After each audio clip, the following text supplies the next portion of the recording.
Hang on here. All right. This is John Weed. I'm remote, returning Thursday of next week. So if Paul Sethy could take over and conduct the meeting, I appreciate it. He's the vice president. Will do.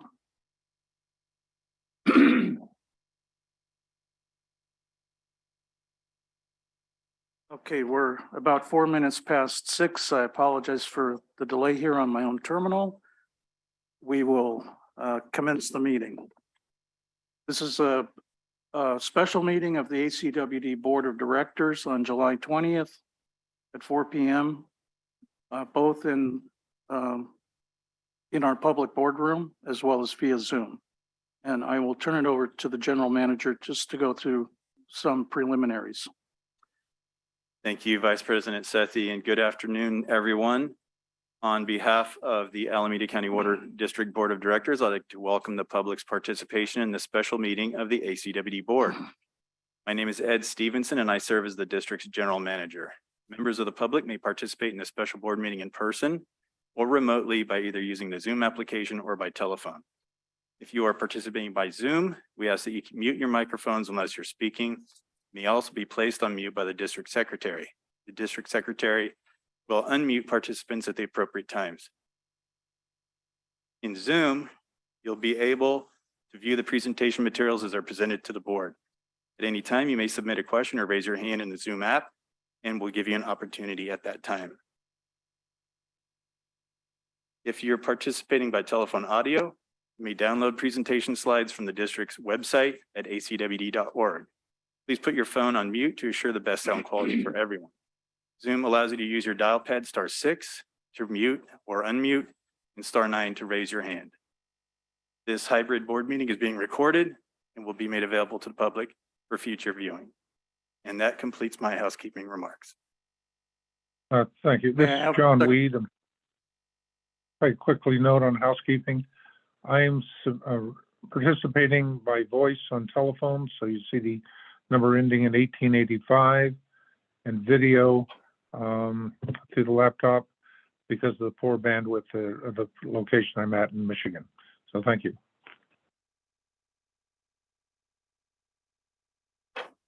Okay, would the secretary please take the roll call? Directors Sethy, Here. Akbari, Here. Gunther, Here. Huang, here, and Weed. Here. Okay, Director Wong, would you like to lead us in the pledge, please?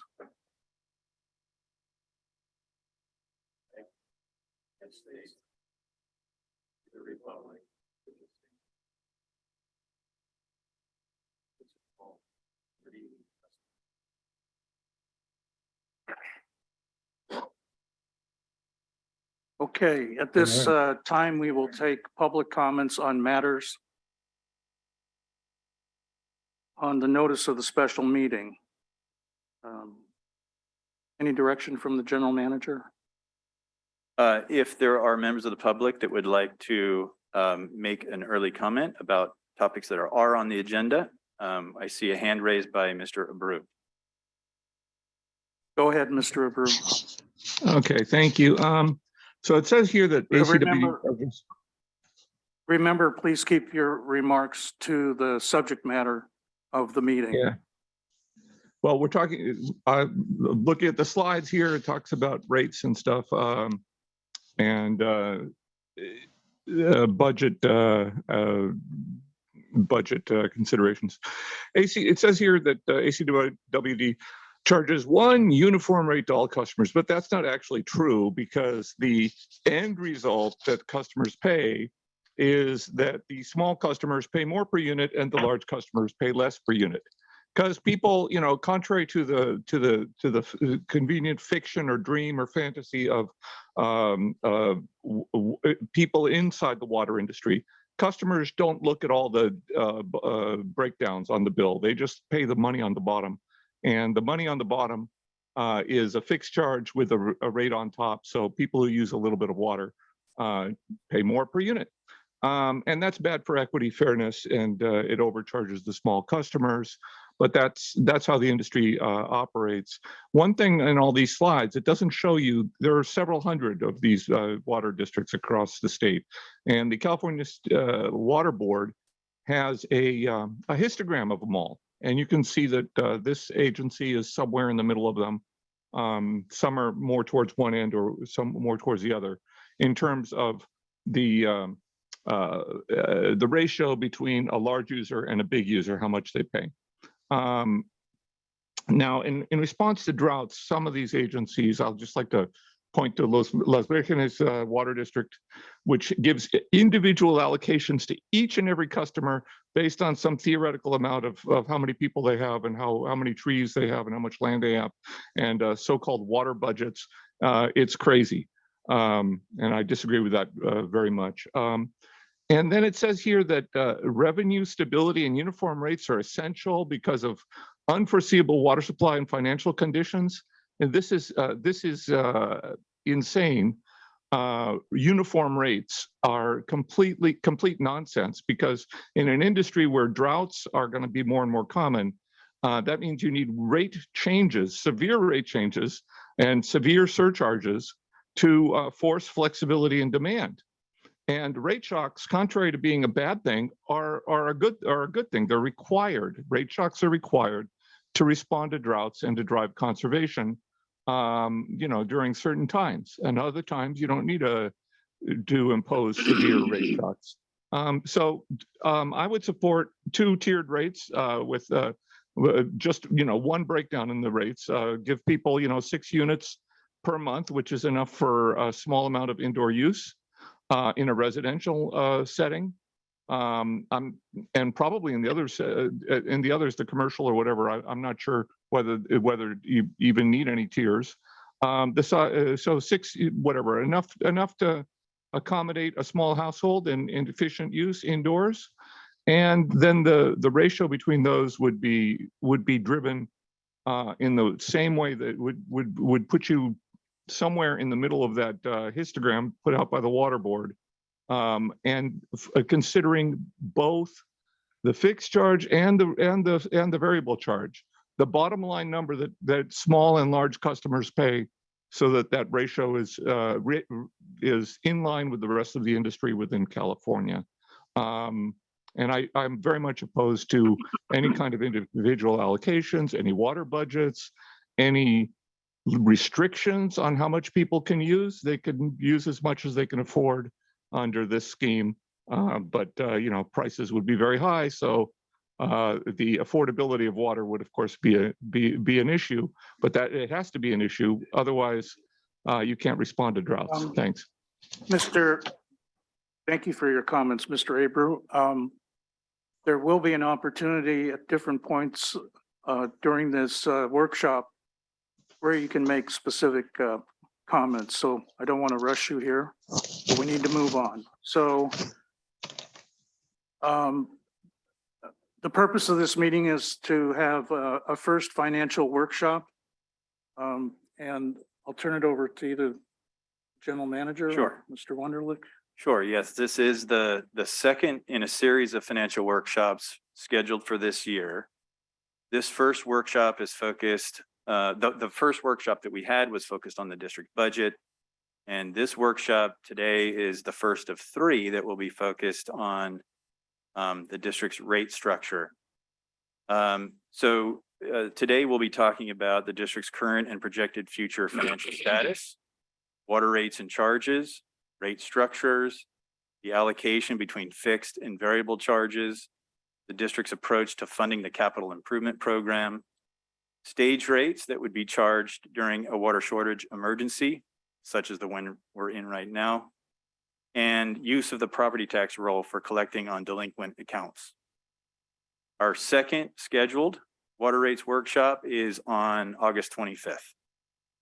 Staff will be taking the board's feedback this afternoon, this evening, and we'll be advancing these topics that we'll be discussing today as appropriate based upon that feedback, and return back to the board with additional information and assessment.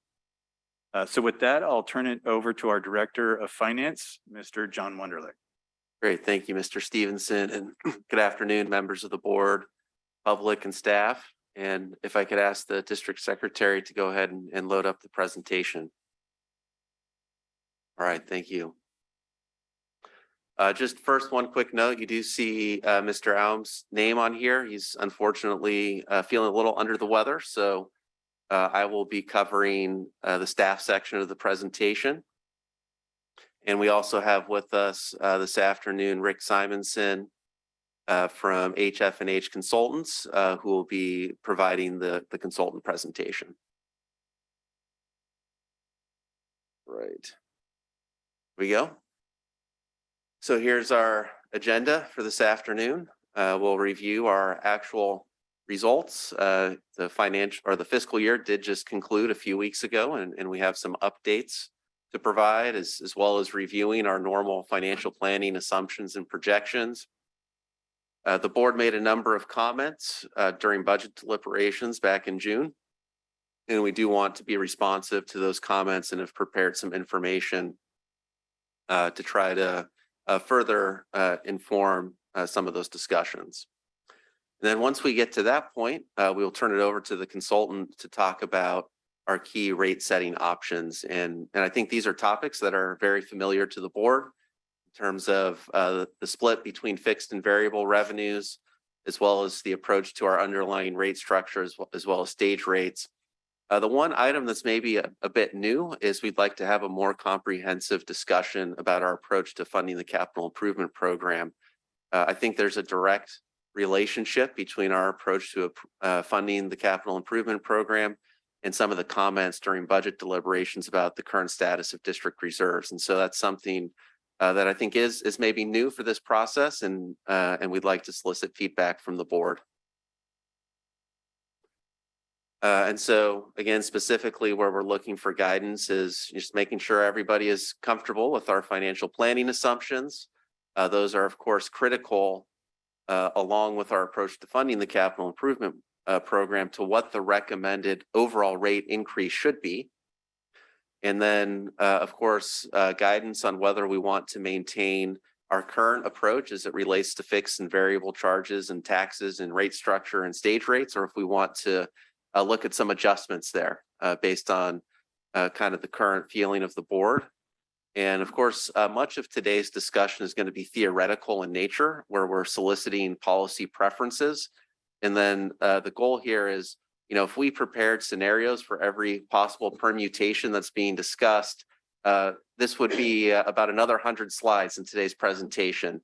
And so what we're hoping to do is to get some good feedback today, and then have a more manageable number of scenarios to dive into more deeply and really present those and really kind of all the details of those and how it affects rates and customers at the August workshop. Okay, so just jumping into our financial plan review, just to cover some of the basic assumptions. Projected bill demands are based on conservation targets, and then after the drought, some modest recovery in water demands. We do assume in the model 3% rate increases every year, March 1st of each year. We did, since our last process, conclude labor negotiations with both of our unions, and so all of our expenditure forecasts are consistent with those negotiated labor agreements. Now, the next item is the one that's the biggest change from at budget time, because at budget time, we were feeling pretty good about recent performance in the pension and OPEB trust funds. And we had estimates from our actuary that showed we would be fully funded sooner than 2032. And those assumptions were built in to the financial projections presented at budget adoption. Well, earlier today, CalPERS announced that it lost 6.1% last year.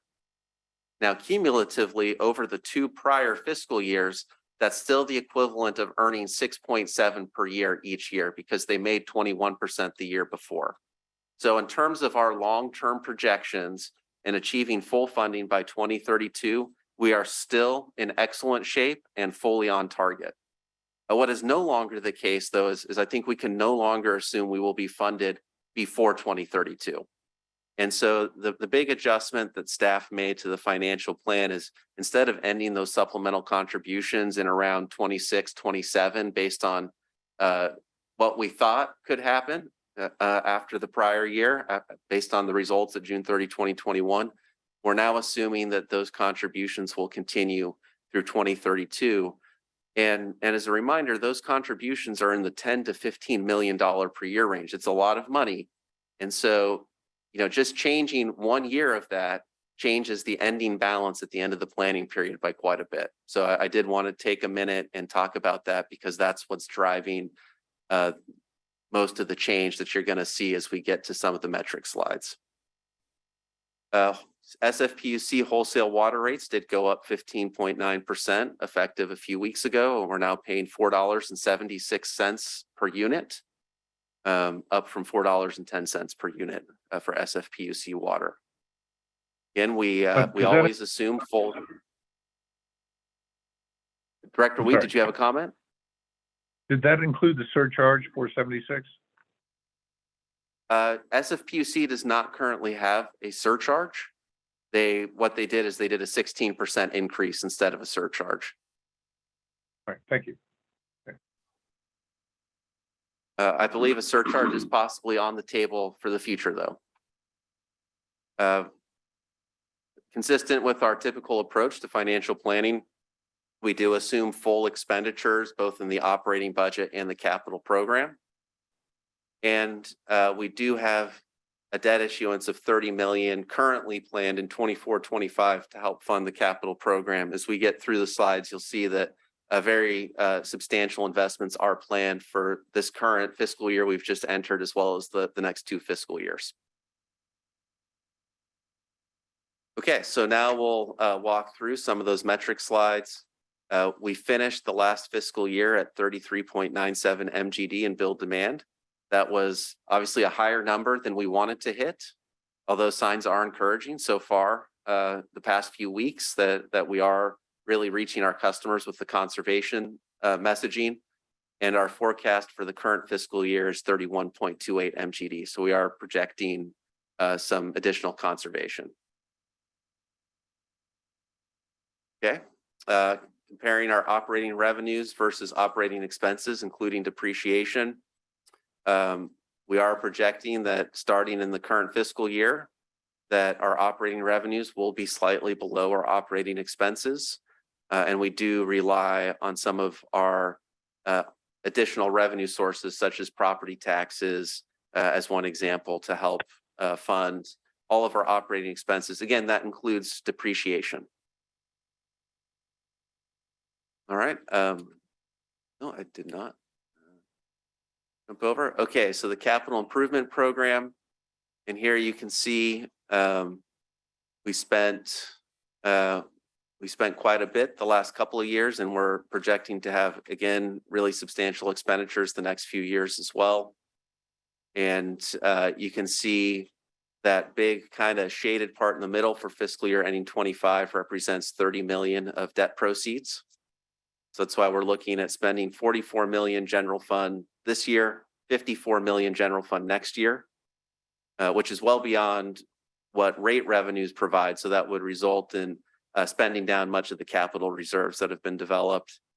And then, kind of the ongoing amount as we get into the further out years are about 25 to 30 million per year of general fund spending.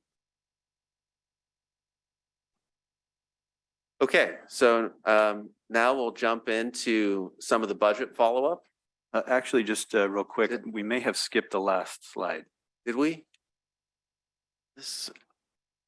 Looking for There we go. Did we skip the budget follow-up slide 13? Okay, I guess I've been skipping some slides. I think we skipped this one too, actually. And so I think we've skipped. This is only hitting every other slide. It's the clickers only is skipping slides. Okay. So, Mary, can we go back? Let's keep going back. Yeah, there we go. Let's start here and It was a good way of speeding up the presentation. yeah, it was really speeding things up, but yeah, so I'm not sure what's going on. But okay, so we did miss this slide, which is kind of the big one because it shows our low balance at June 30, 2028 is 18 million below our target. And again, that key adjustment was adding back in those supplemental pension and OPEB contributions. So that was the big change. And the approach, again, as I look at this, doesn't really worry me just because we have a lot of meaty issues to talk about as we go through the process.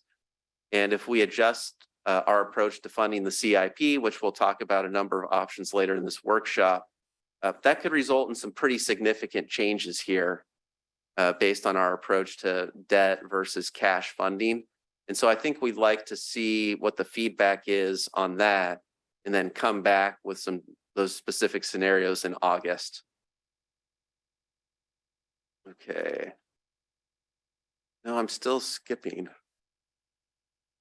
Can you just, yeah. Can you go to the next one? Okay, so we also missed this slide before. So our credit ratings maintain very strong, AAA. And in our low year, we are projecting still to maintain 300% debt coverage. So again, our bond covenants are at 125%. District policy is at 200%. And we're looking at in the low year to still be at 300%. All right, next slide. We can go one more. Okay, so I think we missed this one as well. And this goes to our water rate revenue compared to our overall revenue requirement. So that would include not just our operating expenses, but also our debt service and our capital program expenditures. And obviously there's a much bigger gap here in terms of our revenue requirement and our rate and charge revenue. And there are two big reasons for that. And one is we have accumulated reserves that we do plan to spend down.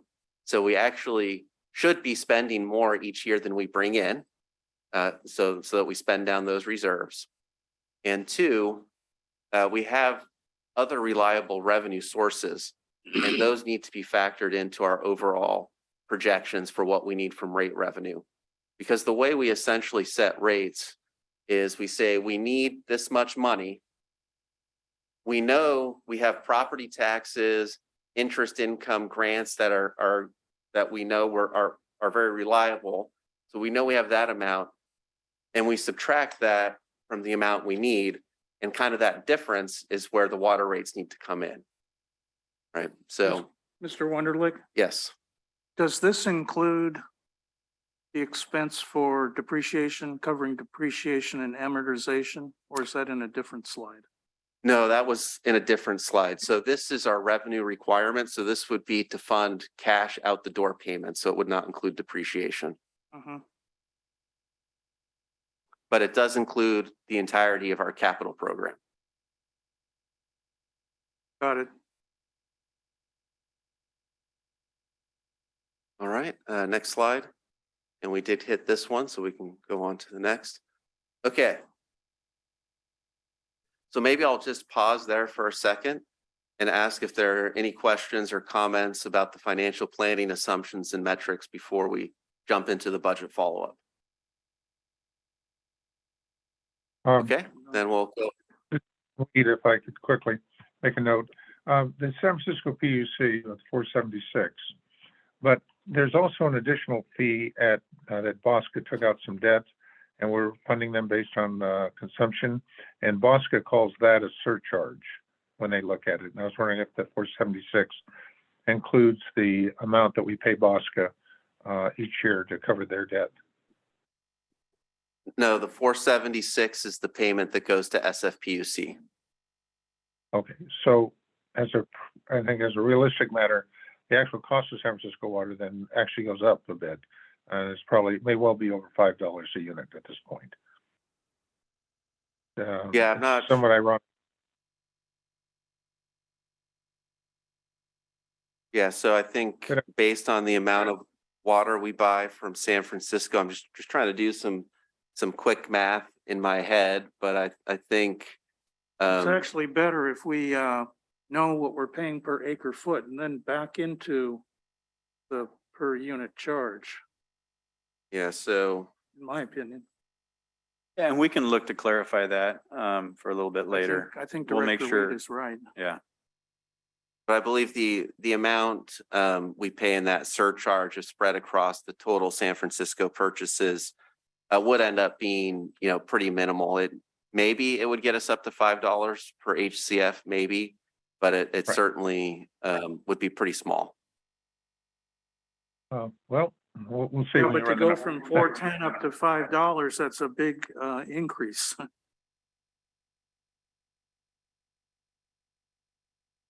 Each Okay. unit is about $107.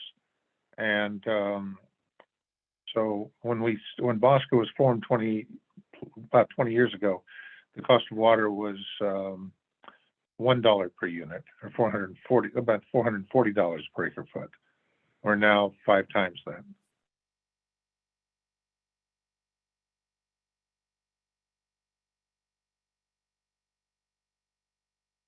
Okay, if there are no further comments, I will jump into the budget follow-up.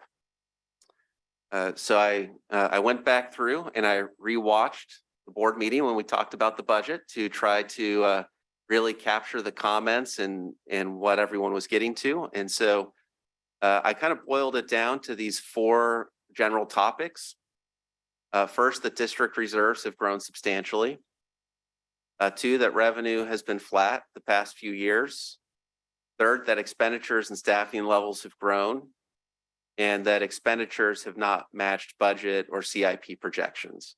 And so as I went back through and watched it, that's how I saw the feedback. And, for some of these things in particular, reserves and capital expenditures, there are components of that related to the Facilities Improvement Fund and developer fees.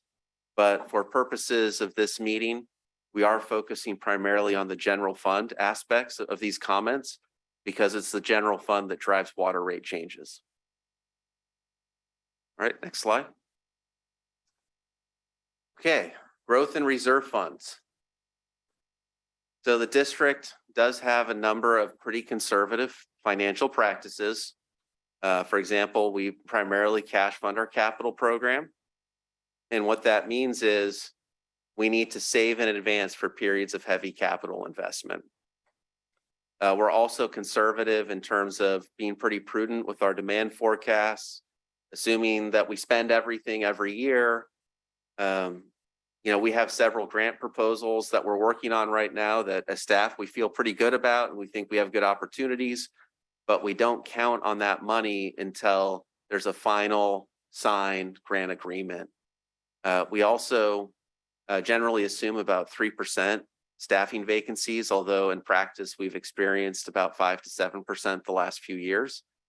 And so when you kind of add up all of those different factors, it does lead to growth in reserve funds.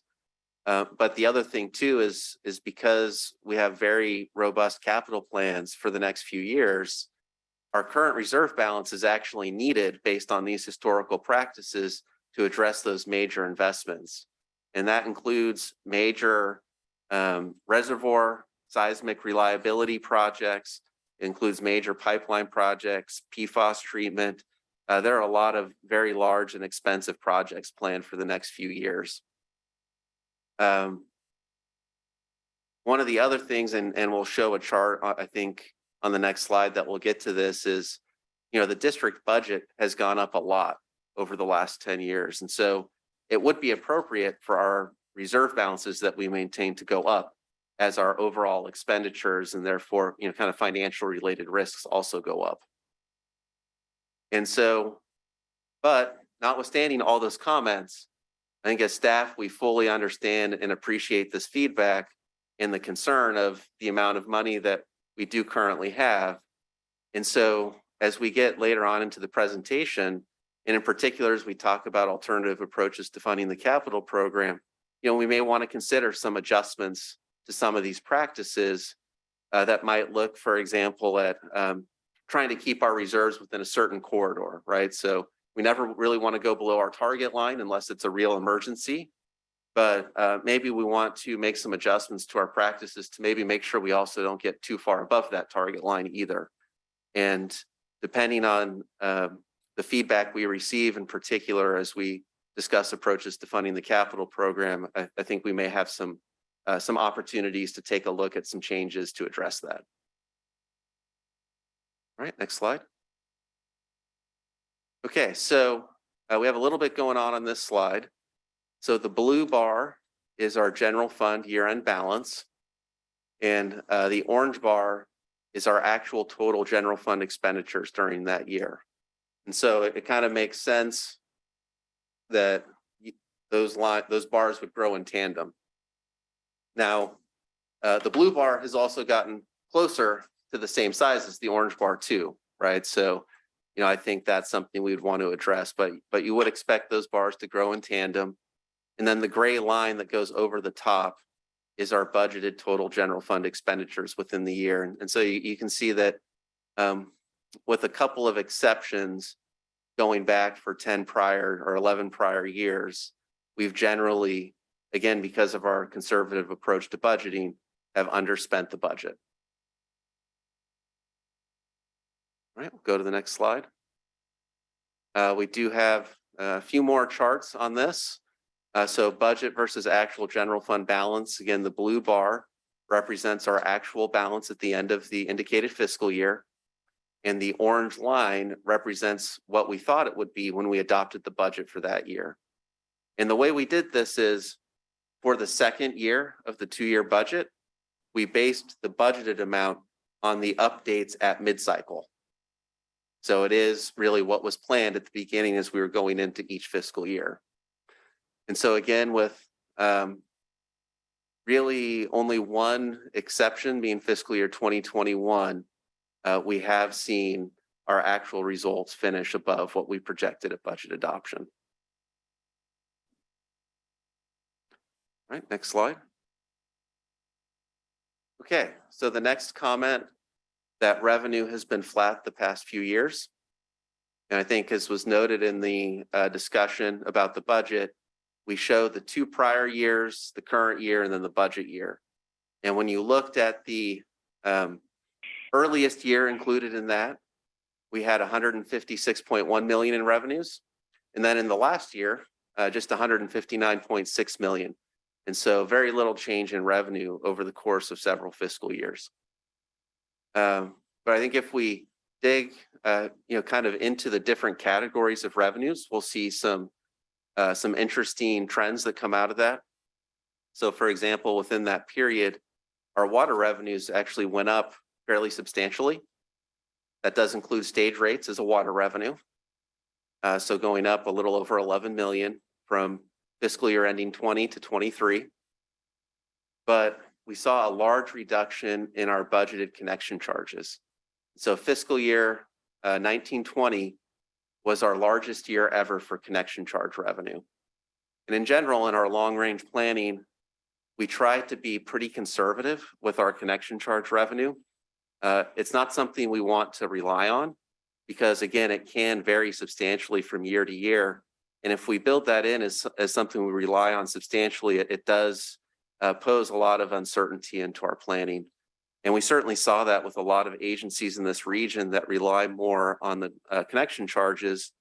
What happened to them in about 2008 and 2009, at the same time as we were entering a recession, they really were faced with the prospect of major water rate increases because their development fee revenue had fallen to virtually nothing.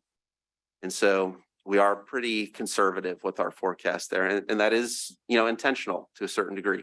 Long range, we do align with regional planning agency forecasts. Short term, it's based on what we see coming, but we are a little conservative with the timing and expectations. Yes, Director Sethy. Yes, Mr. Wunderlich. this is why I have always said, even prior to being on the board, that the water district needs to operate where water revenues cover all operating costs, including depreciation and amortization.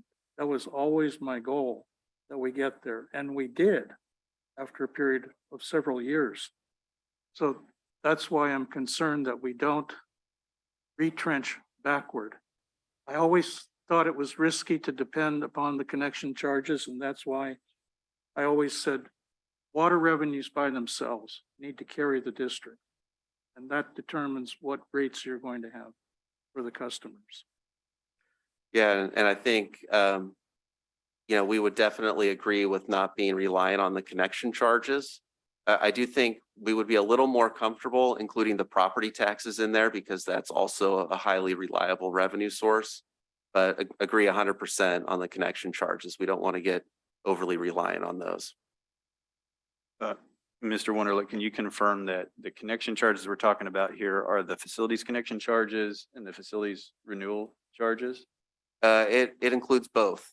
Okay. So because we have two components to our connection charge, we have the facilities improvement fund, which is the growth related and can only be used for the growth related component of capital projects.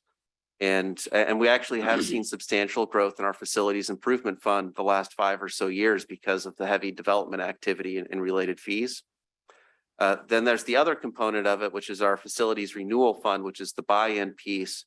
And those revenues are always used immediately to offset general fund costs in the capital program. And those are for major infrastructure renewal, things like main renewals and other core infrastructure that benefit our existing customer base. Right. So I just kind of want to point out that they're not really funding direct operational costs. They're funding capital program costs. Yeah. I just want to clarify the reason, and I don't want to get into esoterics here, but the reason I separated out property tax revenue already going back a dozen years was so that we would cover our debt service with the revenue that we had from property taxes. And so all other expenses in the district had to be covered, in my mind, by water revenue. That's why I made the distinction. Yeah, It's not that I don't think that property tax revenue is not dependable. It is.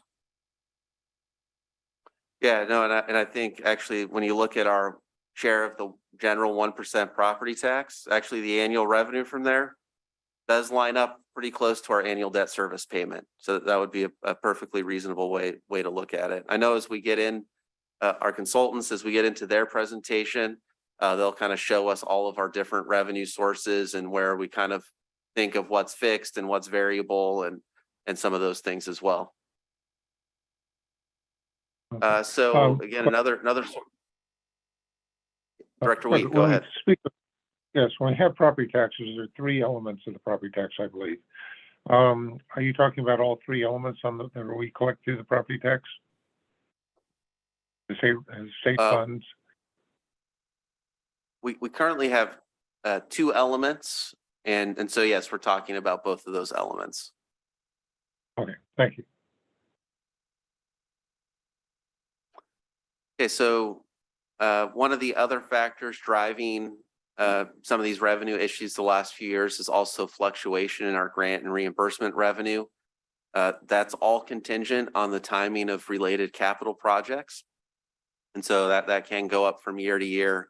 And that's also not something we want to rely on, nor is that something we build into our projections until it's assigned and delivered a grant agreement. And then we align those revenues with when the project expenditures will occur. And so if the project expenditure is delayed a year and we don't get the grant money, it's kind of like a natural offset. We didn't get the revenue, we also didn't spend the money, and then that both moves out to the next year. Okay, we can go to the next slide. Okay, so these are our total general fund revenues going back to fiscal year 11-12. And you can definitely see the last few years that things have been a little flat. But we found it useful to take a look at this because the long-term trend is definitely consistent growth in these revenues. Right, next slide. All right, and then we also wanted to then drill that down to just the water revenue as well. So this is just the water revenue aspect. And what we see here is again, it's been a little flat the last couple of years, but long term we are seeing consistent growth.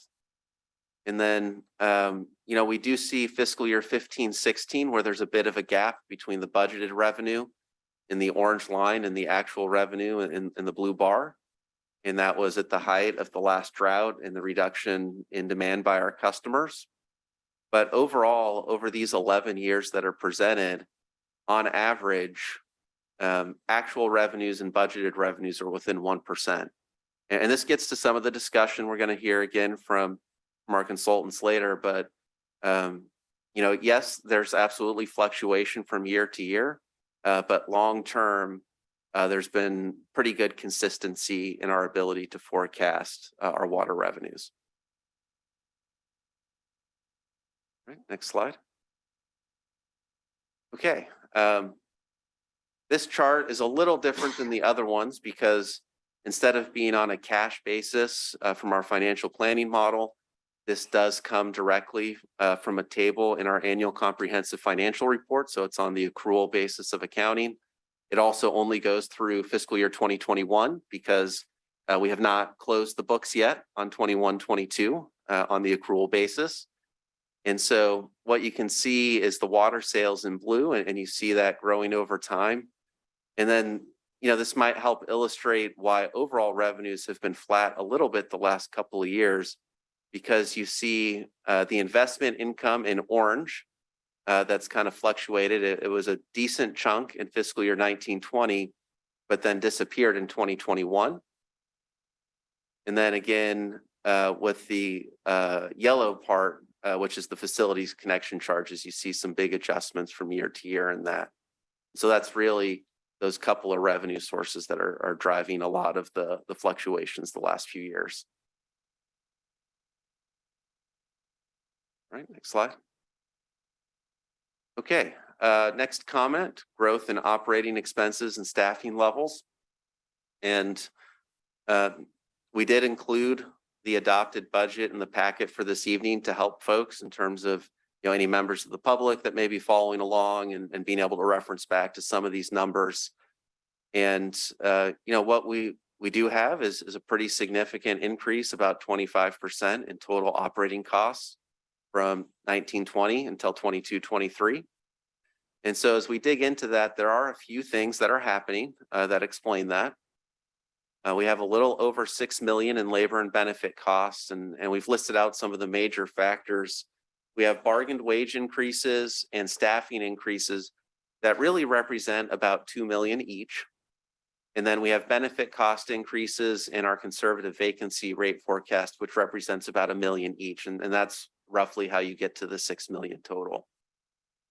Because again, we assume a 3% vacancy rate. We actually usually see about 6%. And so that difference is about $1 million. The next biggest factor is purchased water. 19-20 was before the current drought, and we were not bringing water back from semi-tropic. And so, of that 5.2 million increase in purchased water, most of that is related to the cost of taking back water from semi-tropic. And so that's an expense that would go away once the current drought ends. The next major category is expense projects. We spent just a little over $1 million in 19-20 on expense projects compared to a budget that was close to $6 million for this now 22-23 fiscal year. Some of those key projects, our participation in Los Vaqueros is about $1.5 million this fiscal year. We have another $1 million for a PFAS study, another $1 million for SCADA replacement projects. And of course, there are a host of other smaller expense projects that add up to that full difference, but those are the three major ones. I have a quick question. Does anybody know off the top of their head what we pay semi-tropic in terms of per acre foot? Trying to translate what this 5.2 million actually means. Yeah. So I think Ms. Hydas will look that up while we continue Okay. to work through some of the material. Thank you. Now, for those doing the math at home, I've explained about 15 or so million out of the 23 million increase. So there are obviously a lot of other smaller individual factors that add up for the rest. So we have those three big categories. There's a lot of other things, chemical costs, there are supply chain issues. We have suppliers that have closed plants in the Bay Area to where we're paying a lot more now. So 1.3 million for chemicals. The district is advancing its clean energy program and does everything it can to be as prudent with its energy use as possible. But again, rates go up and therefore costs go up. And so, we are close to $1 million more for power. We've added costs for conservation related programs as well as computer services. And so there are a lot of different factors that individually are maybe not large in the grand scheme of our budget, but they all add up. We have about 4 million for various services, and whether professional, miscellaneous. We've had increases in our security and emergency management services. I know we also have, I think, some one-time planning and studies in the emergency and security arena that are planned for the current fiscal year, and so that drives some of that increase. We have customers increasingly taking advantage of our online payment processing system. There are fees related to that. It's still very efficient in terms of what it costs to process a payment, but we are processing more, and that does add up. Again, public information, grant administration programs. So there are just a number of different operational areas. I know we've also added leak detection systems and services as well. So that there's just a lot of things going on across the district that add up to the rest of the increase. All right, next slide. Staffing levels have gone up the last several years. That's absolutely true. We've gone up from a low of 230. We were at about 238 or 239 in the middle of the last decade. It did go down to 230. And then from that 230, we are up to 244 authorized positions for the current year in the budget. And so on the next slide, I'll go ahead and walk through where some of those adjustments have been made within the last few years. Right. So in this recent 2-year budget, we do have 8 additional positions that have been authorized. 2 of those are engineers for the capital program. We also added a position related to information security, so a cybersecurity information officer within the IT division. We've added an operations systems administrator. It may not be clear what somebody does from that title, so that is SCADA. That's somebody who's working on our SCADA system. Previously, we had a single position really dedicated to that, and that was something where we felt like we needed more depth and support for all the demands within that program. We've added a position within the water supply and planning division, a water resources systems analyst. That's somebody who's really focused pretty heavily on data analysis and support related to both conservation and water supply planning programs, as well as within that group, a temporary water use efficiency specialist due to the current drought. So again, that's a defined term position. You'll see as we go through this that a number of the positions that have been added have been defined term. We've also, as we're currently in the AMI project and we're in this transition period where customers are receiving their meters and we're operating multiple processes, we did add a defined term customer account rep within the customer service group to support customers as we go through that transition. And then we added a special assistant to the general manager. You may recall Ms. Hydas was previously in that position, and when she was promoted into the director of water resources position, the special assistant to the GM was reclassified as a public affairs supervisor. And so that's a position that then added back during the last 2-year budget process. Prior to the most recent 2-year budget, we also had 6 additional positions that were added in a couple of years before then.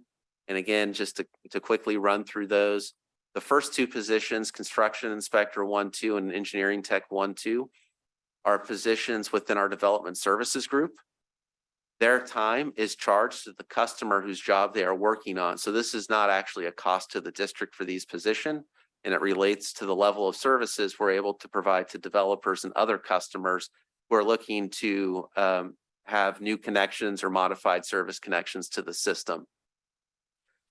We've added a chemist within the laboratory to support water quality analysis efforts. We did add a meter reader several years ago as a defined term position.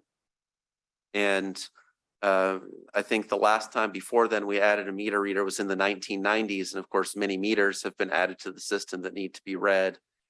Just by way of information to the board, all 6 of our meter reader positions right now are defined term. And the permanent employees who are in those positions have either retired or moved to other opportunities within the district. And so we are in a position where we no longer have permanent employees in any of the meter reader classifications. And then lastly, the business analyst position, and this is the AMI system owner position. So this person is heavily engaged in the AMI project. And in the future, once the project is done, it kind of gets handed over to that person as the one who's responsible. And so again, the AMI project will result in lower staffing levels total to the district because there are reductions in meter reading, but we will need people who have the appropriate skill set to manage the related systems and processes. And that's where this position comes in. So that's just a quick overview of the adjustments in staffing levels the past several years. Okay, and then expenditures have not matched budget or capital improvement program projections. As I mentioned before, staff's general approach to the budget is to be conservative. We generally, like to err slightly on the side of making sure we don't need to come back and ask for more. So some examples of that is when we're preparing the budget, we may think that our water production needs to be, I'll just make up a number, 35 MGD for next year. But we're going to budget for water purchases, power, and chemicals that might provide for sufficient budget authority in case production needs to be up to 10% higher than that. Additionally, as I've mentioned, we are pretty conservative in only assuming a 3% vacancy factor. And so again, because of that, we would expect some savings at the end of the year. On the capital improvement program side, with any capital project, there are unforeseen situations that may arise, whether it's permitting or other situations that affect the timing of the projects. We are very hopeful, though, with the 2 additional engineers that were approved starting in the 21-22 budget, as well as being able to fill some vacancies recently. We are hopeful that we'll start being able to see the benefit of those additional staffing resources as it relates to project delivery. And again, our objective is always to fully implement the CIP as adopted by the board. So that is always our approach and a desired outcome. And so we do need then to reflect that in our financial projections. All right, next slide. So here we're comparing in the orange line our budgeted operating expenses in the fiscal year. And then in the blue bar, our actual operating expenses. And so you can see, I think during the last drought, we had a concerted effort to try to save money as we saw revenues going down. And so I think that's kind of what you're seeing there in 15-16 and 16-17. The next slide. And then this one compares budgeted general fund CIP expenditures in the orange line compared to actual expenditures. We've also broken it down so you can see what types of projects most of the money has been spent on, of course, mostly on the distribution system and groundwater related projects, especially the last few years with the projects in the creek. Now, there are some things here that can be a bit misleading because 14, 15, 15, 16, 16, 17, you see extremely low budgeted amounts for, or I think 15, 16, 16, 17 is where you see the very low budgeted amounts for the capital program. That's because we issued bonds. And so much of the general fund budget for those fiscal years would have been shifted to bond funding as opposed to the general fund. And so that's kind of explains that anomaly there within the middle of the chart. All right, and I think that covers all of our budget follow-up material. So before we turn it over to HF&H, I'd just like to stop there and see if there are any further questions or requests for additional follow-up. Yeah, let me do this, Mr. Wunderlich. Kind of set the process here. So if we could go to board questions or comments first, then we will take public comments. And then after that, any other closing comments. What I'd like to do is take a very short break before we go into the presentation from our guests here. Is that okay?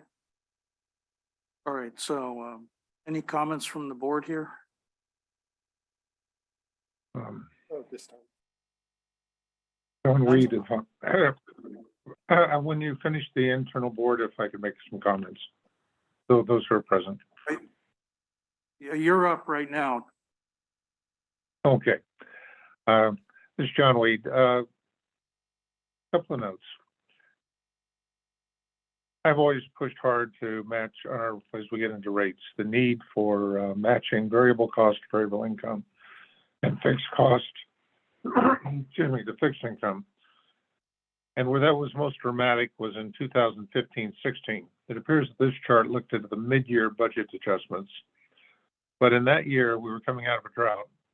We put out a budget at the 30th of June for the fiscal year starting July that forecast a 15% shortfall.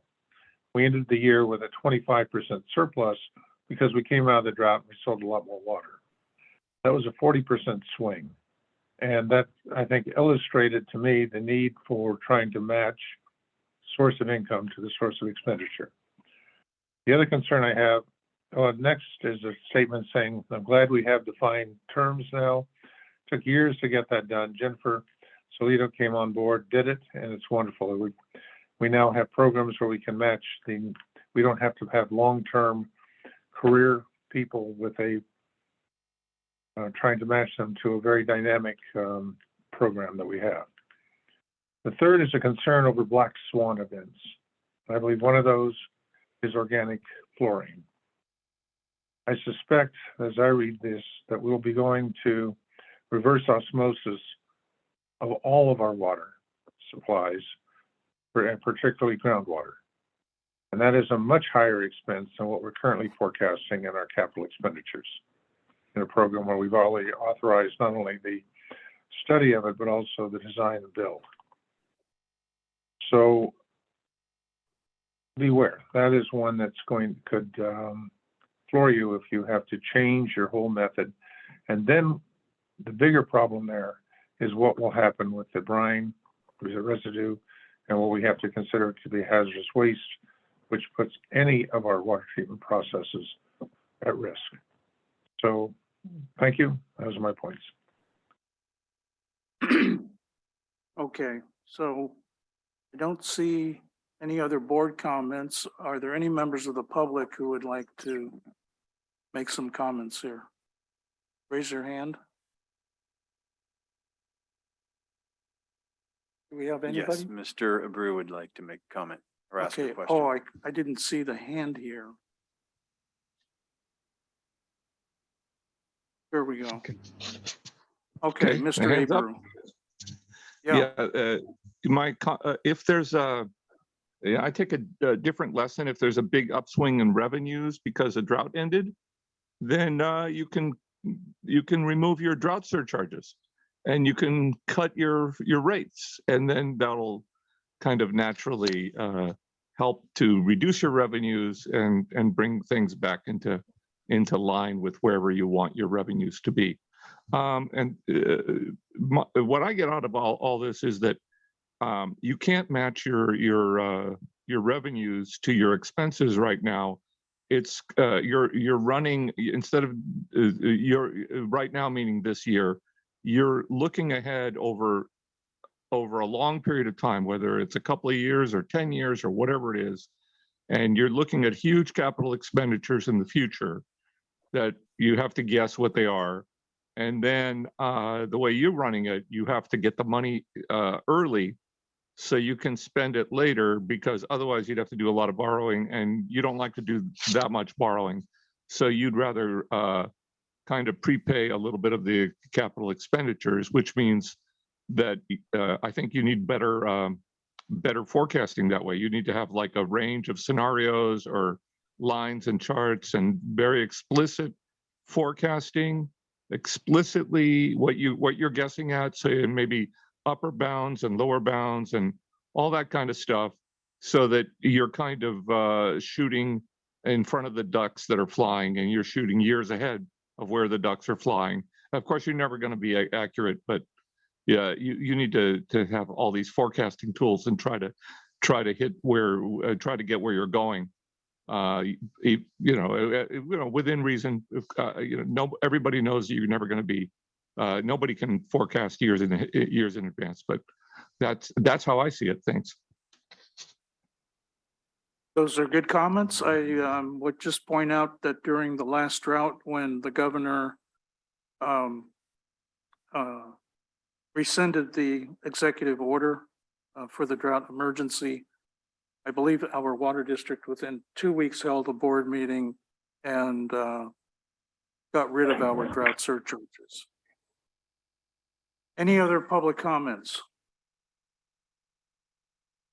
I see no hands up. Okay. Any further comments from the board? Okay, it's a little after 5. Why don't we just take a small break? We'll reconvene at 5:15. If I may, just super quickly, Yeah. Ms. Heides helped me out with some research over here. Okay, And based on how much surcharge we paid to Bosca, it amounts to about 30 cents per HCF that we buy from SFPUC. So you could add about 30 cents to what we pay SFPUC to get the effective rate. So we'd be paying about 506 this year as opposed to Okay. 476. Yeah, thank you. John, you guessed very well. All right, so we'll reconvene at Thank you. 5:15.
HF&H was selected as submitting the strongest proposal.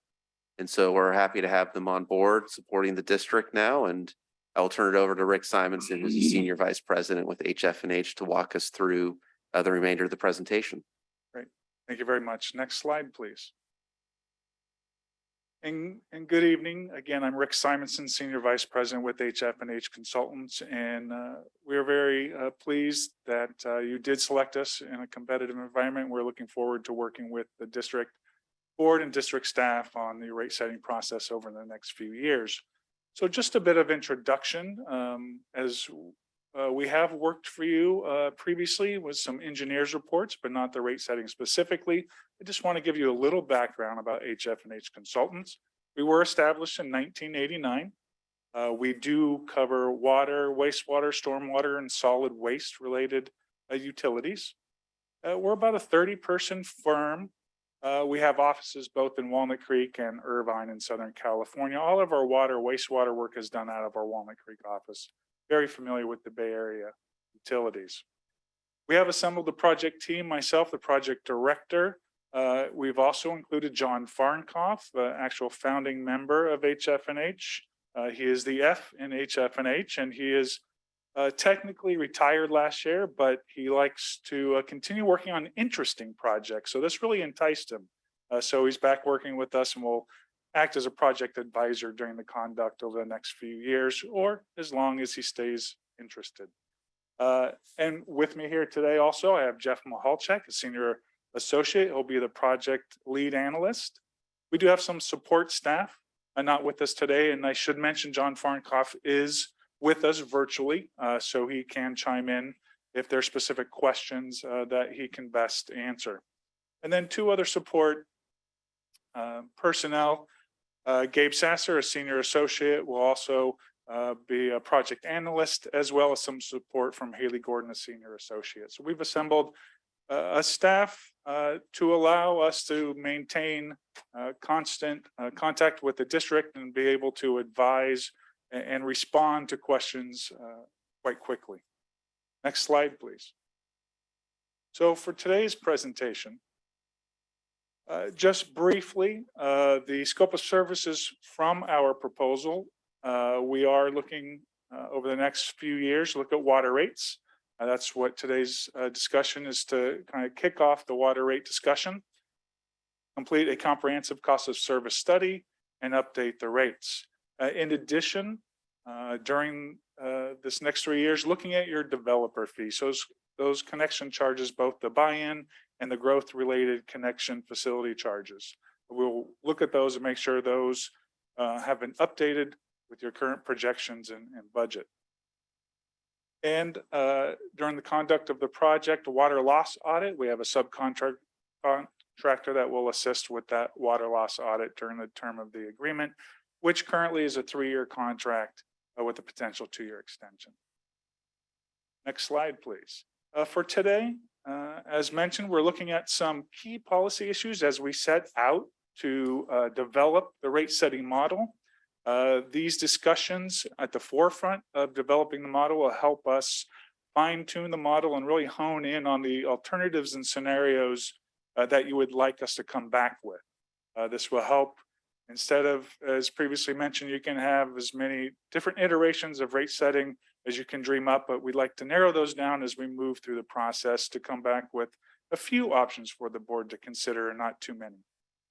So first, we'd like to discuss the capital improvement plan, the funding strategies you currently employ, and maybe some ways of refining that. Also looking at that split between the fixed and variable revenues from your fixed charges, meter charges, and your variable consumption charges. What should that balance be? Also, the approach to the rate structure itself, including the stage rate. So we know there's currently one customer class. Do we want to explore multiple customer classes? Do we continue with the uniform consumption charge, or possibly have increasing block rates? 2, 3, 4 tiers. We'll discuss those with you here tonight, get your feedback so we can come back during the next board meeting with some recommended alternative rates if you're interested. Next slide, please. So let's talk about the debt funding policy you currently have. So funding your PAYGO, so your cash funded projects, typically with your district debt management and disclosure policy for managing debt for PAYGO projects, typically they're for shorter useful life assets, and that they can be adequately funded through current sources without issuing debt. So really trying to avoid excessive debt and only issue debt when truly necessary. When do you issue that debt? If you have longer useful life, something that will benefit generations to come and not just current ratepayers. So really trying to spread, because that facility will benefit future generations, to really spread that cost recovery over the future ratepayers. And again, your current practice is based on the district's debt management and disclosure policy. Some options for maybe fine tuning, some possible clarifications to the current policy. So for the pay-go, the best for ongoing renewal and replacement, not necessarily just because they're short-term or short-lived assets. It's really looking at why and how often these the renewal and replacement, how often you need to conduct the type of project. If it's ongoing and will benefit down the road, cash-funded projects for pay-go are best. That is best for, you know, those major, periodic, lumpy capital projects. If it's something that's done every 20 to 30 years, it's something you may not want to start saving for immediately and having the reserves higher than you need. And also include the debt service coverage target for rate making. So looking at that debt service coverage that we saw on a previous slide has reached more than 10 times as necessary, over 1,000 times. A good policy at 200%. So you have some room in potentially issuing more debt and not having to raise rates in anticipation of future capital projects down the road. So all of this can help you improve the guidelines for how you approach your capital funding. Next slide, please. So looking at the accumulation, as the comments have been made, that the capital reserves has accumulated more over the last few years for various reasons. So how can we help mitigate that? So your current practice for this balance of, do we issue debt or do we cash fund projects? The district uses debt to smooth out the high capital expenditures, and this is great in allowing the gradual rate increases instead of spiking and then not needing increases for years. The rationale for this is, again, to moderate those rate increases and avoid rate shock to your ratepayers. We do know there's room within your debt service, as I mentioned, as you saw on the slide before, 1,000 plus debt coverage. So you do have room for issuing more debt for what you typically would have funded pay-go projects with. So you can issue that debt and reduce the reserves and not include the pay-go projects and future rate increases. And if this coverage exceeds the pay-go expenditures, the capital reserves will then again increase. One approach is to draw down your capital reserves immediately. They're currently higher than expected, so you can draw down those capital reserves by actually funding those capital projects, getting those capital projects that have been budgeted completed. And if reserves continue to exceed the target, you can consider buying down the debt that's already been issued.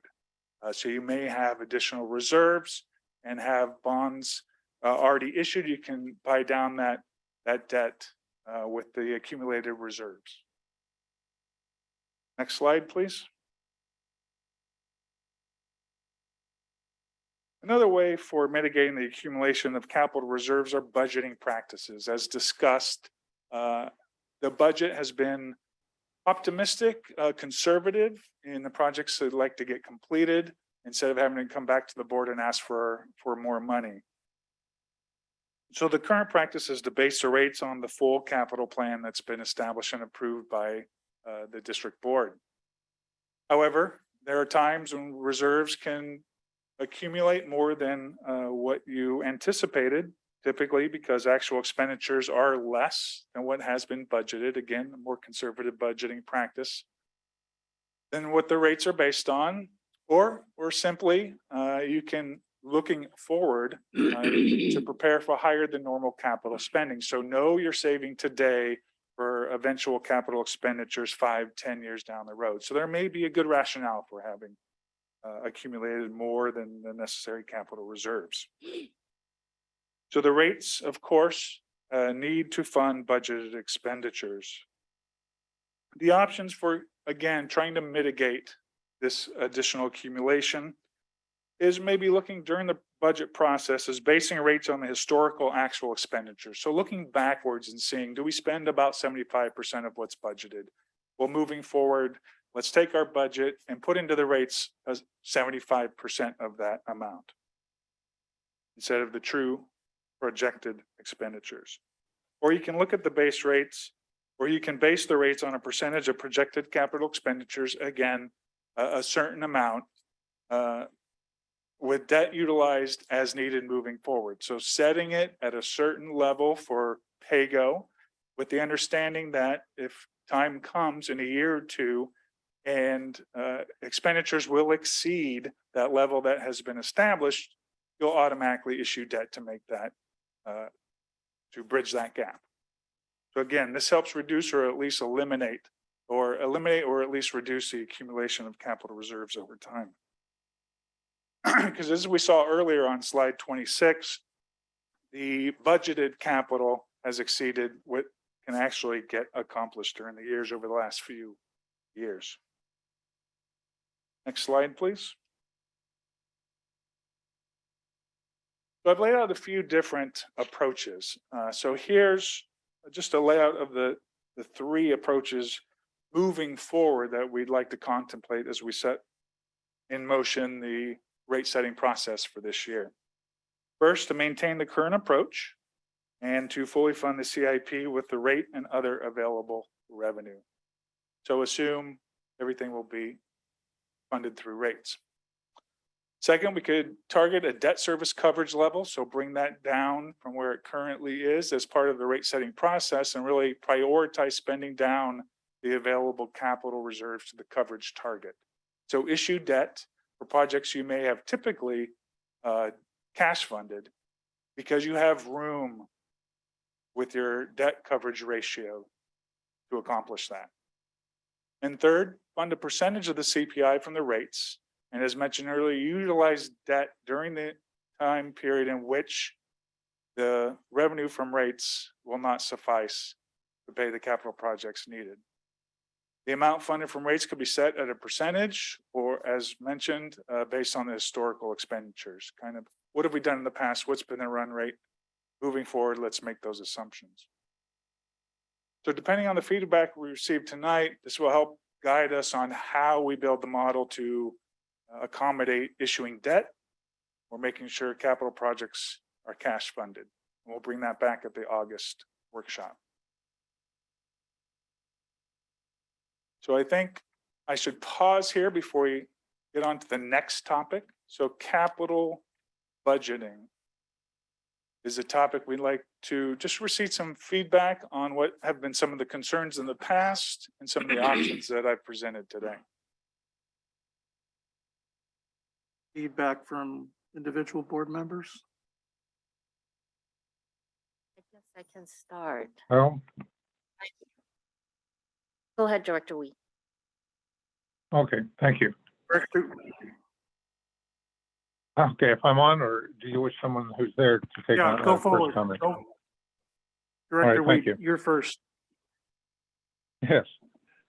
I would consider legacy costs to be one of our capital unfunded liabilities. And would include that as one of the areas we could spend money if we have excess reserves. We're not even in the corridor, even though we've seen wild fluctuations. And that we've been 120% down to 50%. So getting that stabilized would be a major step in the right direction. We have historically, the engineering staff over the years, one time, our finance department would not even accept the estimates coming from the engineering staff because they overestimated what they could accomplish during the course of the year. And with the last couple of general heads in that department, we brought it far more into compliance, but we still have a pattern of overestimating what can be done in an annual basis, although that means stretching it out a bit. We have a major disconnect in our budget, a structural disconnect. I hope one of the options you come forward with will be to match variable costs to variable income and fixed costs to fixed income. That would be accomplished if we cut our commodity costs in half and doubled our service charge. That would allow us to eliminate stage rates and would give us the ability to have some confidence in our budget. Over the years, we've had some extraordinary stories going all the way back to the 1970s, when our general manager got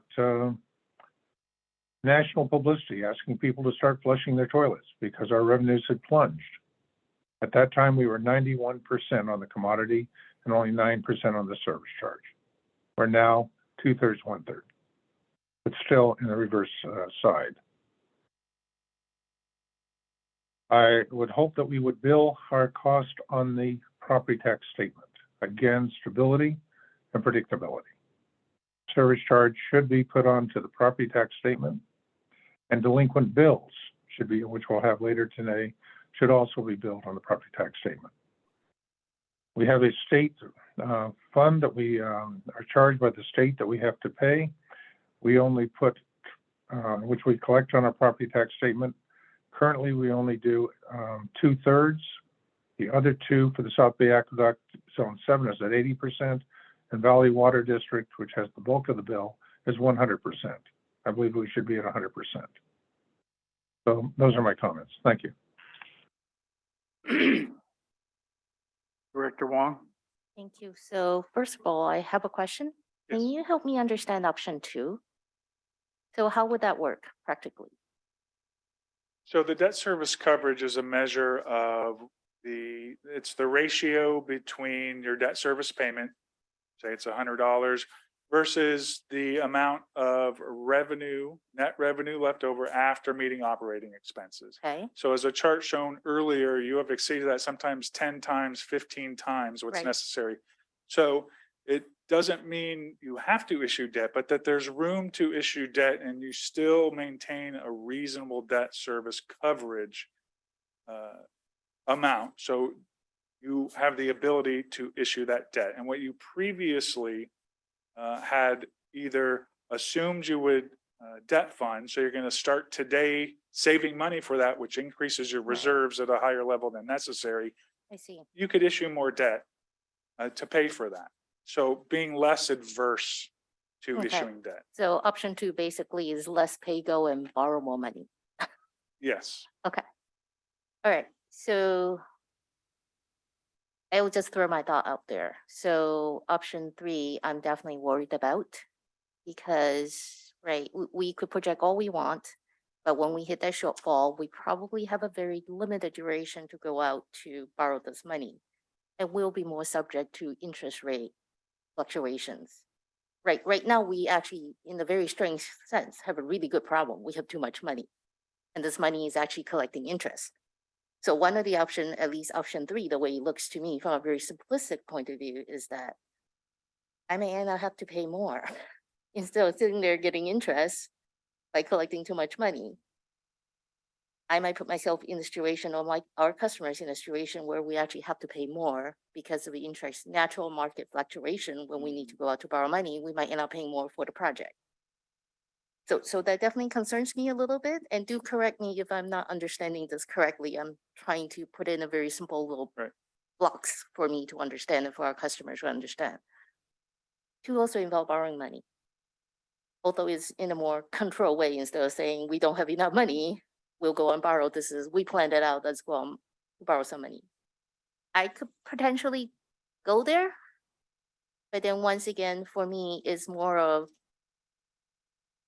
we're trying to address the issue of collecting too much money and not spending it fast enough because of usually factors outside our control. By moving to an option where we have to go and borrow money and potentially pay more to do the same project, that concerns me a little bit. So I will tell you, probably status quo with some encouragement to our staff to be a little bit more realistic in your budget estimates. Be more realistic in how you forecast the money you need, be less conservative versus going out to borrow money to kind of make up these differences. It just worries me that we could do the best projection we could do. But we'll still be wrong because we don't have a perfect crystal ball and we might end up costing our customer more money to do the work. So that's my concern with option 2 and 3. Yeah, and so I think I would just kind of add to that.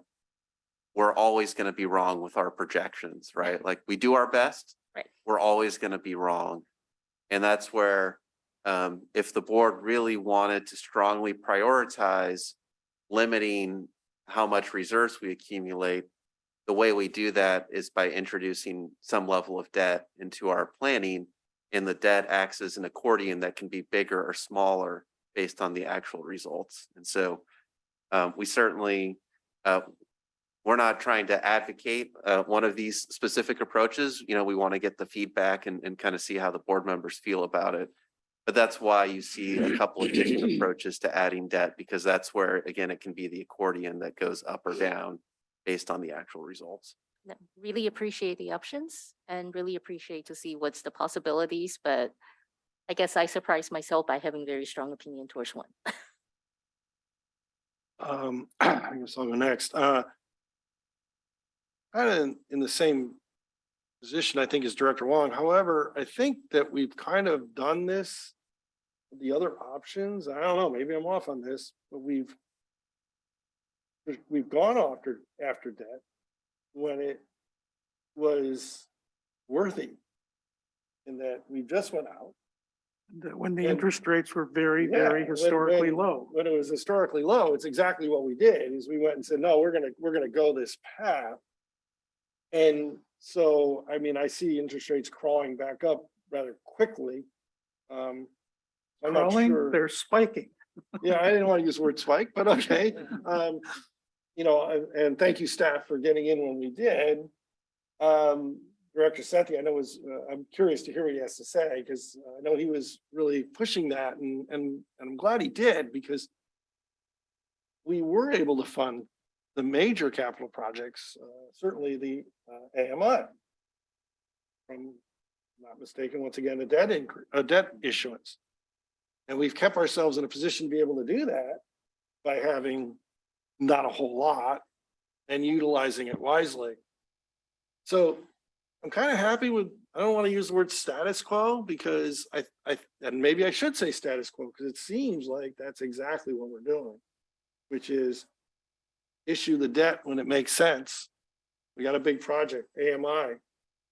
Interest rates are at historic lows. This would be crazy not to do that. And I think it's paid off. I'm not sure how it's going to look in the future, because that's my concern. Is we've done it when it's been great for us, and we've really hit that several times. But are we going to see that ever again? Maybe not. So I don't know if that answers where I'm coming from, but for this item, yeah. Well, we have Appreciate two the feedback. directors that are hesitant to move forward with more debt. I didn't say I'm hesitant to move forward with more debt. I like the way we've done it. Right, And at the right time, at the right right rates. time, right moment. Right, And to go forward now could be the right time. Depending on, you know, what do we think going to happen in the market in the future? Maybe now is when we should get in. I mean, I remember having a house mortgage rate of 13% many years ago. However, I mean, I'm not a good financial wizard. I certainly hope we don't go there, but I certainly see some increases in the future. yeah. Well, I remember when I came out of college, to get a home mortgage was peaking at 18% the early 80s. Until Fed Chairman Volcker really took control of the economy back then. Would you like to go ahead? Yeah. So my comments are fairly similar. You know, I don't want to be at the whim of the interest rate fluctuations for every project. So approach 3 definitely seems a little bit not scarier, but I would be a little bit less inclined, at least at this point. I think where I would see it making more sense for us to utilize debt would be if we could speed up aspects of the CIP program. Then I think moving away from our current approach to funding the program would make a little bit more sense. We can take advantage of low interest rates as we've done historically, and fast track other projects that we otherwise were not able to do so. But I am a little bit more inclined on, that's what we're calling the status quo. But with, I could be convinced. I think if I'm understanding approach 2, it's a little bit more reasonable in how we approach. It would just be what I think we're already doing, where we're borrowing when interest rates are low and when it makes sense, and when it does lead to us being able to speed up projects. But if that's a misunderstanding of what approach 2 is. A slight nuance to that, with number 2 might be more, not just waiting for when conditions are ideal, but just having more consistent issuances during the years, just to help maintain kind of that balance. Because you do have room available. You don't have a lot of debt that's currently been issued, though you have just recently issued some more. But so a little more, not just trying to be reactive to these big projects coming along, but a few Be more issuances consistent. along the way, even for typical PAYGO type projects. Understood. Yeah, Okay. so the way I might kind of differentiate between 2 and 3 is with option 2, debt is absolutely a part of the plan for funding the CIP. Exactly how much would depend on where we set that target debt service coverage ratio. If we want less debt, we set a higher target, more debt, a lower target. With option 3, we kind of say, we're going to set rates based on historical patterns, and the debt comes into play then when we hit full expenditures. And so it's a little perhaps less consistent or predictable because of, again, just natural unpredictability inherent with capital projects as far as how much debt may actually be utilized with the third approach. Option 3 would be a bit more reactionary instead of forward looking. Plan. Okay. Okay. Well, I think those are Great. That's Do what you I have comments on any of the other rate issues? Not so. Could Okay. I- Quick comment on the, if I might, on the part that's before us. The challenge we have with option 3 is our rate structure. We would be paying currently much of the CIP programs, capital programs, from commodity charges. And that seems to me to be dysfunctional, to be polite. So looking at our rate structure is important. I would suggest that we look also at a technique where you use commercial paper on a major project, the initial stages, until you can get a better handle on what the actual cost is going to be of the project. There's a tendency to go out and issue debt before you really know how much money is needed. And one methodology which keeps your costs under control is to lower cost commercial paper in the early stages of a project and only issue debt when you have a firm idea of how much debt is needed. The third is to match the length of the debt to the service life of the project. I would argue that AMI, which is a major expenditure that we're going to go into debt on, does not have a 30-year life. We're lucky to have 15. So at most 20. So that would be another factor in your analysis. Thank you. So if I could just offer a couple of quick comments, just to clarify, the debt we issued recently was for 20 years. So it was consistent with our expected lifetime of the AMI project. And then if we were to go with options 2 or 3 and make debt more a part of our normal plan, I know we didn't get into maybe all the tactical details behind how we would approach it, but Director Weed's comments are well received, because if we did do option 2 or 3, we would have to go and look at some tactical adjustments to our financial management to where we would open up some type of revolving line of credit or issue commercial paper and kind of put those procedures in place.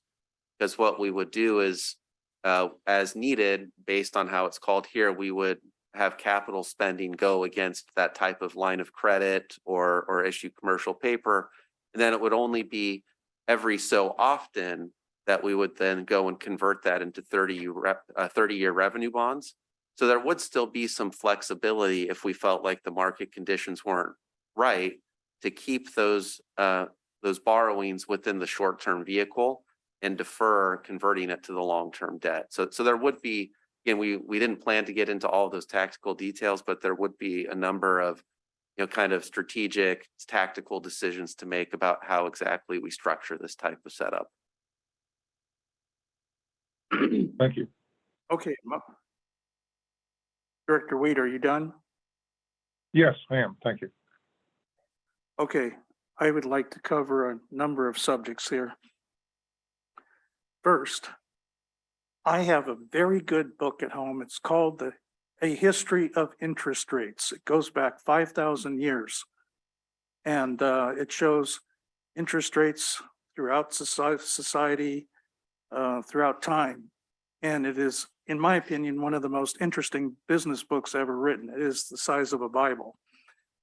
And I just gave that as a gift to my nephew who's starting business school. And what it shows is that interest rate cycles are the long-term cycles that occur. And we have just completed a very long-term cycle. Started it in the beginning of the 1980s, and progressively, if you look at charts, interest rates have been coming down all the way to where they were close to zero during the pandemic, right? And that's when we opportunistically decided, let's try to issue some more debt for whatever purposes we can. And the history of this district, I'm speaking about prior boards, is they've always been opportunistic and strategic about debt. So when we had to build reservoirs at a certain point in time, which is a major capital expense, we did that largely with debt. Building the desal plant was done with debt, right? When I came on board, we did a bond offering in early 2012 and then early 2015 at relatively good interest rates in the lower 2% range for all the seismic improvement projects that we had to make on the large diameter pipelines that crossed the Hayward Fault. And now I think we did the same thing with AMI because we're getting a relatively good deal on the debt that we issued again down in the low twos, right? True interest cost was 2.6 something %, and that included 10 million in new money plus refunding our 2012 bonds. Right. Yeah. So we saved money on our refunding, and then we got a pretty good interest rate on the AMI debt. So this leads me to the opinion that if we're just looking at this 2-year rate cycle, I would like to maintain the status quo. And what I saw from Mr. Wunderlich's earlier presentation is that we would consider issuing debt of maybe $30 million in the around 2025. Once we've spent down, hopefully, our capital reserves on real capital improvement projects. I think we've all noted that we've been accumulating a lot of cash very quickly. And just yesterday, we had our finance committee meeting, and I was noting that our amended budget just last year, in the last fiscal year, was to end up with a cash balance of around $186 million. We exceeded that by 10 million. And then this year we exceeded it by another 18 to 20 million. So in just 2 years, we accumulated another $30 million. And our portfolio is now at 208 million on our reserves. So, for this rate cycle, if we're considering 2 years, I would not factor in any new debt. We also are in an environment which is pretty volatile right now, where interest rates are accelerating. Hopefully we can attack that problem, sensibly and quickly. But it's a worldwide problem that we're dealing with right now, not just the United States. So I would be very hesitant to try and issue any debt right now. It takes 9 months to prepare the documents just to go to market anyway. So I would rather weather out the next 2 fiscal years and see where we are out at that later point. And I'm not so concerned about how high our debt ratio is. It's more a factor of, are we getting a good deal in the capital markets for the kind of projects we want to fund? Okay, on rate structure,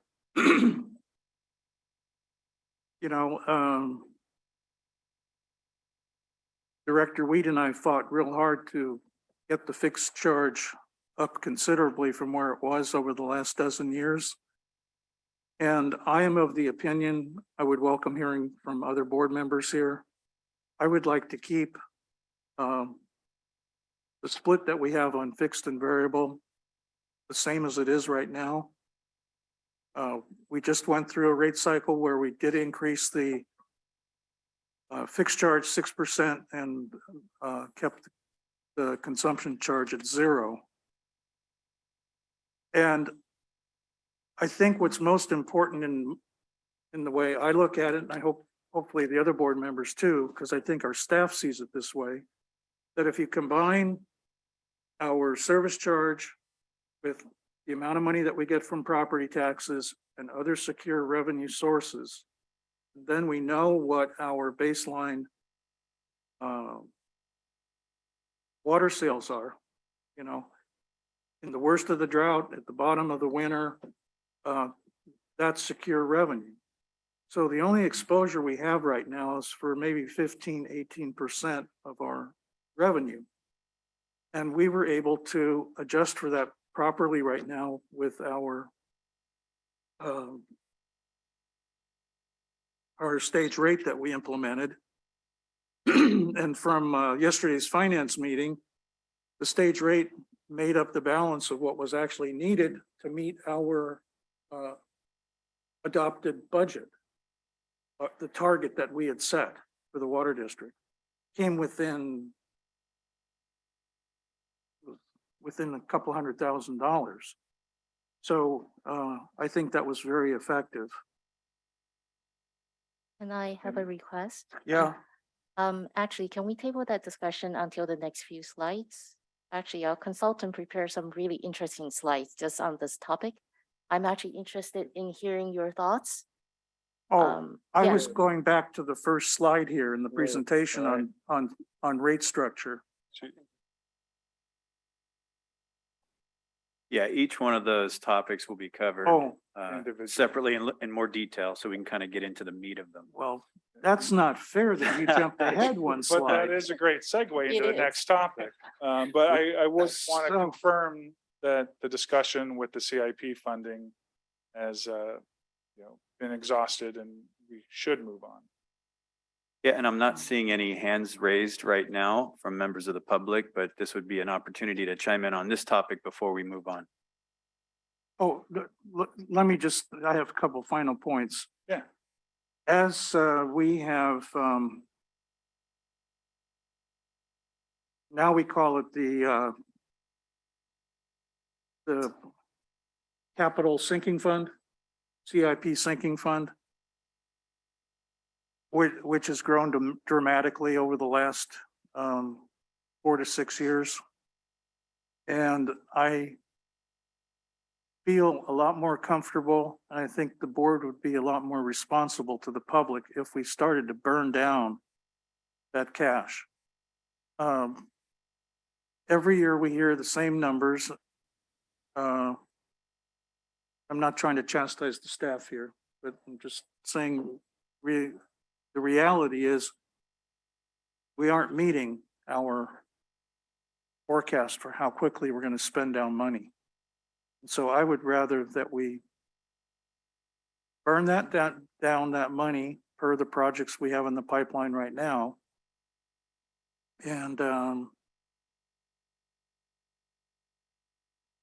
see where we are at the end of this 2-year rate cycle. The one thing that I would like us to consider when we really need to kick into gear is we know we have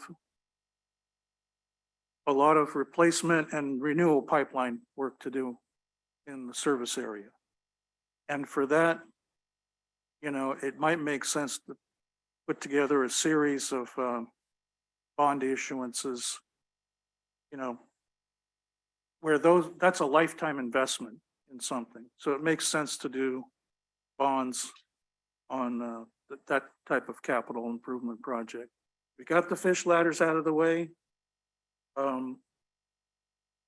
And we have other debts to consider right now. Director Weed brought up our unfunded liabilities. We thought we were going to get a lot closer until the markets went down just recently. We thought we might be able to pay off things or get close to 100% funding by 2028. Now it's moved out 4 years just because of what's happened between last summer and this summer in the stock market. And the last thing that I think we all need to keep in mind is we have other debt obligations that are coming up. We are a participant in the Los Vaqueros reservoir expansion. And we know we're going to be part of bond issuance there to pay for what right now is about it's $1.2 billion. And in the future, we're going to have maybe a debt obligation with the Delta Conveyance Project. So we have to keep all of those things in mind. And that concludes my comments on the CIP funding strategy. I do see a hand up from Mr. Abreu. Go ahead, Mr. Abreu. I'm going to avoid the debt topic a little bit. As you know, there should be some debt ratio, and it sounds like the board is saying you guys like lower debt ratios, and maybe other people in the industry are running higher debt ratios. But that's fine. No, it's the opposite. It's the opposite, Mr. Abreu. Oh, you have it's a high debt ratio, and everybody else is running a low debt ratio. Yeah, much lower. So the debts of this district are a little bit high, but that's good because interest rates were low, and so all these debts are at very low interest rates right now. No, you got it backwards. Yeah, We maybe I have very can, little debt compared to other water districts. That's why our debt ratio is so high. so we've used some terminology. Maybe I'll just take a moment to explain. Yeah. When we talk about our debt coverage ratio, the way that's calculated is we take our total revenues within the year. We subtract from those revenues our operating costs, and then that provides a calculation of net revenues. So let's say we had 150 million in revenues and 100 million in operating costs. We would have 50 million in net revenues. We take that net revenue amount and divide it by our annual debt service payment, and that is our debt service coverage ratio. And so if we had $5 million debt service payment that year with 50 million of net revenues, our coverage ratio would be 10. So generally speaking, a high coverage ratio means low debt. Okay, so I'm talking about debt, not debt ratio. Okay, but going back to the presentation, there was this talk about the desirability of eliminating staged rates, and I'd like to have maybe 2 stages, maybe not completely eliminate them, just in the interest of social equity. And then the need for revenue stability combined with the implication would be combined with stable production volumes of the water product. And I think that revenue stability and stable production volumes are both false gods. Revenue stability is kind of just because of the droughts and the conservation craziness that goes on nowadays. You're going to have revenues varying a lot due to droughts and whatever, and stable production volumes. By definition, you can't be doing that. You have to cut your production volumes during droughts for political reasons, if nothing else. And then you have to build in a system that has a lot of flexibility in the rates and in the production volumes. The water rates and the production volumes have to vary a lot to meet all the political and maybe even supply constraints. Thanks. Any other public comments? Not seeing any other hands. Okay, let me go back to, are there any other public comments? Yeah, I think Mr. Ken. N might be trying to make a comment. Okay, please go ahead. Yeah, thank you. Sorry, I'm on a different computer today.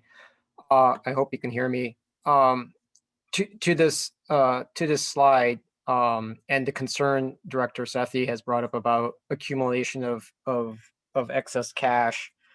If my understanding is correct, a lot of that is just due to the fact that some capital improvement programs are delayed, partly due to the pandemic, partly for other reasons. And I think one thing to keep in mind is whether or not those programs are going to be, permanently deferred, or if there's going to be a need due to the lifetime of the item in question of having to do some catch up, right? That is this really excess money, or is it just money that happens to be here just because we're behind schedule in implementing some of our programs? And the other concern that I do have,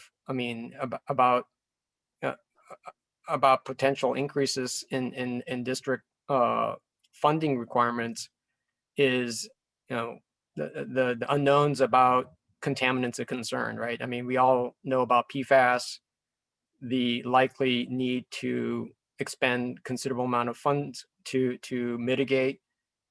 Some of the numbers that are being bandied about by regulatory agencies are pretty minuscule, meaning that it could turn into a larger problem than we anticipate today, which could become a serious drain on district finances, right? So I guess my comment is that, yeah, we do have excess cash on the balance sheet today. The question is whether or not that's really a long-term excess, and what is the probability that there are going to be unforeseen regulatory requirements imposed upon the district that would further put a strain on district finances. Thank you.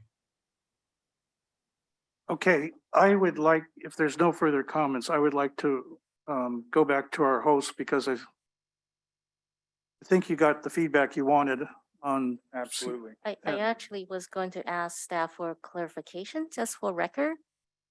I think there might be some misunderstanding about our CIP funding. Please confirm that all the money that's currently in our CIP fund is tagged, right? They're designated for specific project. We're not just sitting on a giant slush fund.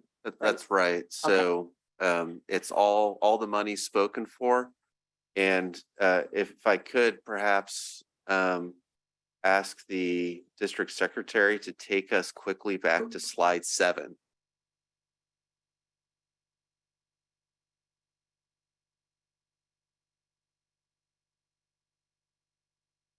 7.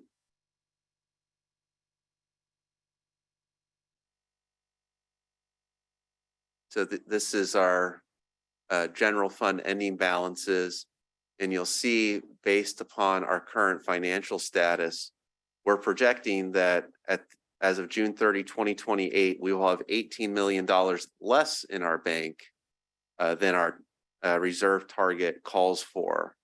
And so, and that's based on funding currently programmed projects within our adopted CIP, as well as, of course, meeting our operating expenses year to year. And so now, of course, this assumes 100% of everything is spent. Mr. Nishimura, I think, mentioned PFAS. There will be much more about PFAS to come in the near future. And I think we may see some adjustments to our expected CIP expenditures for PFAS before this rates process is over, and factor that in. But yeah, all of this money, we need it today in our bank based on how we expect to spend on the capital program the next several years. Thank you. If I can make a brief comment. I've noted in the past that there's something called a planners group. It's hard to project out 5-6 years. And when I look at this chart, I'm reminded of the charts I've seen in each of the prior years. They look just the same. All we've done is change the dates. We've had each year we end up with an extra balance in the books, and we project that it's going to be spent down in the future years. That's been a pattern in place for a number of years now. We've gotten involved in some areas that we have redirected funds and reprioritized into environmental programs such as fish ladders and other carrying out Best Leaders Channel. We lost $30 million on the misguided ultrafiltration project in Mission San Jose, plant that we did finally pull the plug on. So there have been a series of issues that we've stumbled over the years. But what is important in trying to establish a budget, hopefully, is that we match our fixed income to fixed cost and variable income to variable cost. We've not done that historically, and I've not heard support of that from any member of the board in this presentation. Thank you. Great. Ask the district secretary. I think we could move us back to slide 35.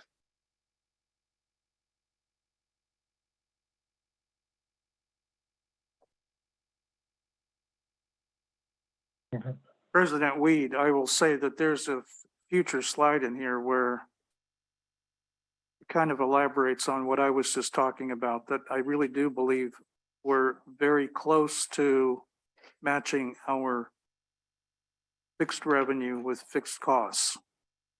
But let's wait for those slides to come up. I think that's the next slide. Oh, here we are. So Yeah, if it right. includes state rates as a bailout, that's not true. Okay, go ahead. Shall we move on to the next slide, the next topic? Excellent. And that is a great segue because the next topic is a fixed revenue with the fixed cost. How should, and if they should be matched. So your current practice, and we've laid this out, we have a few slides after this to really illustrate the point, is the fixed costs within the district are about 76%. And we provide additional detail, as I said, on the next slide of what makes up what we're considering fixed costs. And if we look at fixed revenue, you have multiple sources of fixed, which we kind of characterize as highly reliable revenue, because you do have a fixed charge that people refer to, the service charge based on the meter size. That's not the only source of what we consider very reliable and fixed revenue. So we've detailed 4 different sources of fixed revenue. First, the revenue from the taxes that have been discussed. 9% of your overall revenue comes from taxes, and that is reliable. 26% come from the service charge based on the meter size, 26% of total revenue. 40% of your revenue comes from what we call non-seasonal consumption charge. So this is a baseline interior type water that is during the low winter months that you're going to receive during the winter and in the summer so we call this non-seasonal. It's not subject to spiking in the summer. So this is revenue you're going to get throughout the year because it's for basic health, indoor water use. So that's 40%. It's quite a large chunk of your revenues from your consumption charge that are fairly reliable. And then lastly, some other fixed revenue sources. And we'll get into more details of what's considered other. So 82% is highly reliable fixed revenue compared to the fixed costs. So we'd say the current structure that you have in place where you generate 26% of your revenue from service charges, it wouldn't be necessary to increase that in an effort to match your fixed revenue with your fixed costs because you're already achieving that. So the rationale again for matching is revenue stability. So when you do have those fixed costs, you got to pay staff, you got to pay a lot of these fixed costs. So you want to make sure you have the revenues, even during downtimes, during droughts, to pay those fixed costs. And again, I think we've demonstrated your current structure and funding sources do match the fixed revenue with the fixed costs. There are options. You can increase or decrease that revenue from the service charges, which has been discussed by a number of people today, increasing that service charge. If you do that, I think you'll see already 82% of your revenue coming from the fixed charge. That will just increase that number. So it's not necessary in order to match the fixed revenue with the fixed costs. If you're concerned that the revenue isn't very stable, when you have such a low percentage of the service charge making up the total revenue, again, 26% is coming from the service charge, there's other ways of improving that revenue stability. I think we've shown that you do have stable revenue, but there are other considerations beyond just the rate structure, such as revenue neutral rate adjustments during shortages like your stage rates currently. And when there's a necessity for it because of a required cutback, you can adopt these surcharges, and you have done so. And maintain adequate reserves. I think we've also seen you have maintained reserves over the years that can withstand maybe some fluctuations in your revenue because of drought. You don't need to necessarily increase those service charges, the meter charges, in order to increase revenue stability. You have fairly and very stable revenue as it is. And what's the outcome if you do change, for instance, increasing that service charge? Well, it's a weaker conservation incentive. As you have the fixed charge go up, those low water users, if you try and cut, or anybody tries to cut water use, because more of the revenue is coming from the fixed charge, you're not going to see much difference in their bill the higher that service charge is. So increasing it will only weaken that conservation incentive you've already built into your rate structure. And also it becomes less affordable for low use customers because that fixed charge becomes a greater and greater percentage of their bill. Next slide. So just want to illustrate just in full transparency what we've included and considered using the district's budget of what's a fixed and what's a variable cost. As you see from this table here, the majority, and this is in thousands, but the majority of your costs are fixed. It is the personnel maintaining the pump stations, the water treatment, your transmission and distribution system, your customer service folks. These are all fixed costs, and even some of your water supply costs are fixed that you need to, regardless of how much water is used, you have a commitment to purchase a minimum amount. And on this, and that amounts to 76% coming from your fixed costs of 76% and 24% variable. Compare that to the budgeted revenues. How we've calculated those are shown what we call the fixed and highly reliable revenues there from your service charges. Those are fixed. They do not change from month to month. The non-seasonal consumption, as I said, during the winter, your low water use for indoor use that you can bet on all year round. That makes up 40% of your total water sales. And the tax revenue is also included. And then the other 6% coming from the groundwater replenishment, customer jobs, your interest on your reserve fund balance, that is a fixed revenue. You get interest each year on maintaining that high balance and other revenues as well. So that's how we arrived at the 82%. And again, 18% would be variable based on water use. And the drought surcharge is obviously temporary, so we consider 100% of that variable. Hopefully, that will be going away soon, which means would be hopefully coming out of the drought soon. So that's the math behind how we developed what we consider the fixed, highly reliable revenues to compare to your fixed costs. If I may make a very short comment. Yes. A dozen years ago, we had quite a different look at things. We were down like at 55 to 58% of our revenue being secure against 76 to 80% being on the cost side. So there definitely was a mismatch. And I think we've been on the march the last dozen years to catch up. And I think what Director Gunther and I were saying the last time we were talking about this is we've gotten to the point where we caught up. And I was the proponent of increasing the service charge 100% initially, and then dramatically again and again to help us catch up. Director Weed was too.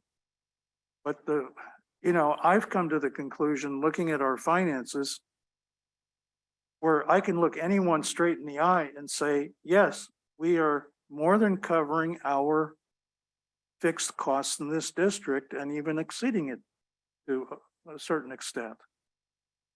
And so that's how I have changed over time, because I recognize that we have gotten closer and closer and closer to our goal, and we're there. That's the good news. Okay, might I make comment? John Weed? Yes. We have an acknowledgement, as I understand in this presentation, that staged rates are there for revenue shortfalls. They have little to do with conservation. And the reason, and as clear indication and testimony to the failure of this argument is the need for staged rates. Part of the argument that we've also made is to put the service charge on the property tax bill so that you would address it. The arguments of rate-based conservation, I don't believe are valid. There's no indication of that. We were involved in a study that showed that those districts with tiered rates and those of us which did not have tiered rates, including ACWD, had little difference in their level of conservation. Conservation is a social-based effort. And that the equity issue is also a false one. If there are people and individuals who have an equity issue on water, which is relatively inexpensive part of the budget of an individual, then address those needs. We can identify them. We have a help on tap program. We can help them out. But to warp an entire rate structure to try and help a small group of subset of the population, just a few percent, is irrational. So hopefully we'll get to a more rational approach in our rates and budgeting and follow the pattern of districts such as South Coast Water District and Dana Point, which had a very competent general manager and board. The president of their board was a retired vice president of the World Bank. They understood organizational finance. We don't. Thank you. Director Weed, without bringing up any other issues, I'd like to ask a very direct question. Does the data that's being presented here by our rate consultant support the fact that our fixed revenues are meeting our fixed costs? No, they're not if you need staged rates to bail you out. And a 60% staged rate on 2/3 of your revenue belies that argument. It's all right. Let me offer this point of view, which I think is supported by the data here. we have an exposure on 18% of our revenue. That's variable. And somewhat volatile depending upon whether we're in a drought or not. So it's that part of the revenue, the 18%. On the commodity side, that's where we're making the adjustment with the stage rate. That's Okay. would be my I argument. would argue that if part of the argument that's been made on this over the years has been conservation. Much more important than the dollar amount is 100% variability. So if someone reduces their water bill by water consumption by 10%, they should see a 10% reduction in their water bill. That's not the case. We have, and All right, that's why don't not we- the argument that's supported with this I 40%. want to, I would like I to mean- survey the board real quick, starting at one end. Do you So believe based on the data, we are meeting our fixed costs? I am going to say that seems to be what the data say. However, that has never been my point of view. I have a very different philosophical discussion here. We talk about revenue stability purely from business operation point of view. My personal opinion, and just my own opinion, is that I am here to serve my customers, our customers. There is fairness and equity issue that needs to be discussed. If you look at the list of fixed charges, let's talk about transmission and distribution. More efficient water users, small water users, in theory, should pay less for transmission costs, right? Because they use less energy to lift the water they buy. They use smaller component of the pipes that we have to pay for. They buy less water, so they use less chemical. Why are they paying exact same fixed charge as the person who used 10 times the water they are? Because that's essentially what this fixed charge is. Everybody pays the same amount for the fixed charges. We did not take into account of fairness. How much of this facility is the efficient water user is using, right? That is my only problem, is actually not the split or fairness of it. I understand your question, Director Sethy, and I do agree. The slide actually says our fixed income and variable is definitely very well matched. But there is definitely the philosophical discussion about fairness, about price signal, about our efficient water users who actually help us out during the drought. Why keep on increasing the fixed charges? Or, okay, personal opinion, I know I'm the minority, or keep it at the same rate without decreasing it. We're actually penalizing small water users. We're charging them per unit for the pleasure of buying water from us. That is unfair. So yes to your question, the slide actually said what you say you said, but I have to just express my feeling about fairness. President, we were going around the board right now. Okay. Yeah, might as well get All right, ready, I 'cause like- I'm talking next, John. Director Gunther is up.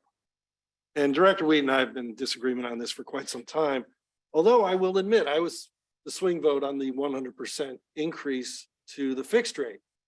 I also voted for the last one where we brought it even a little bit closer. I do believe this slide represents that we're covering our fixed costs.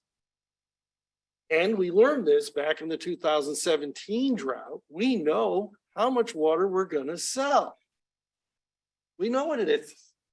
So we can pretty much, not to mention the winter thing. We have a drought, a very severe drought, and we have a winter rate. We know what we're gonna do.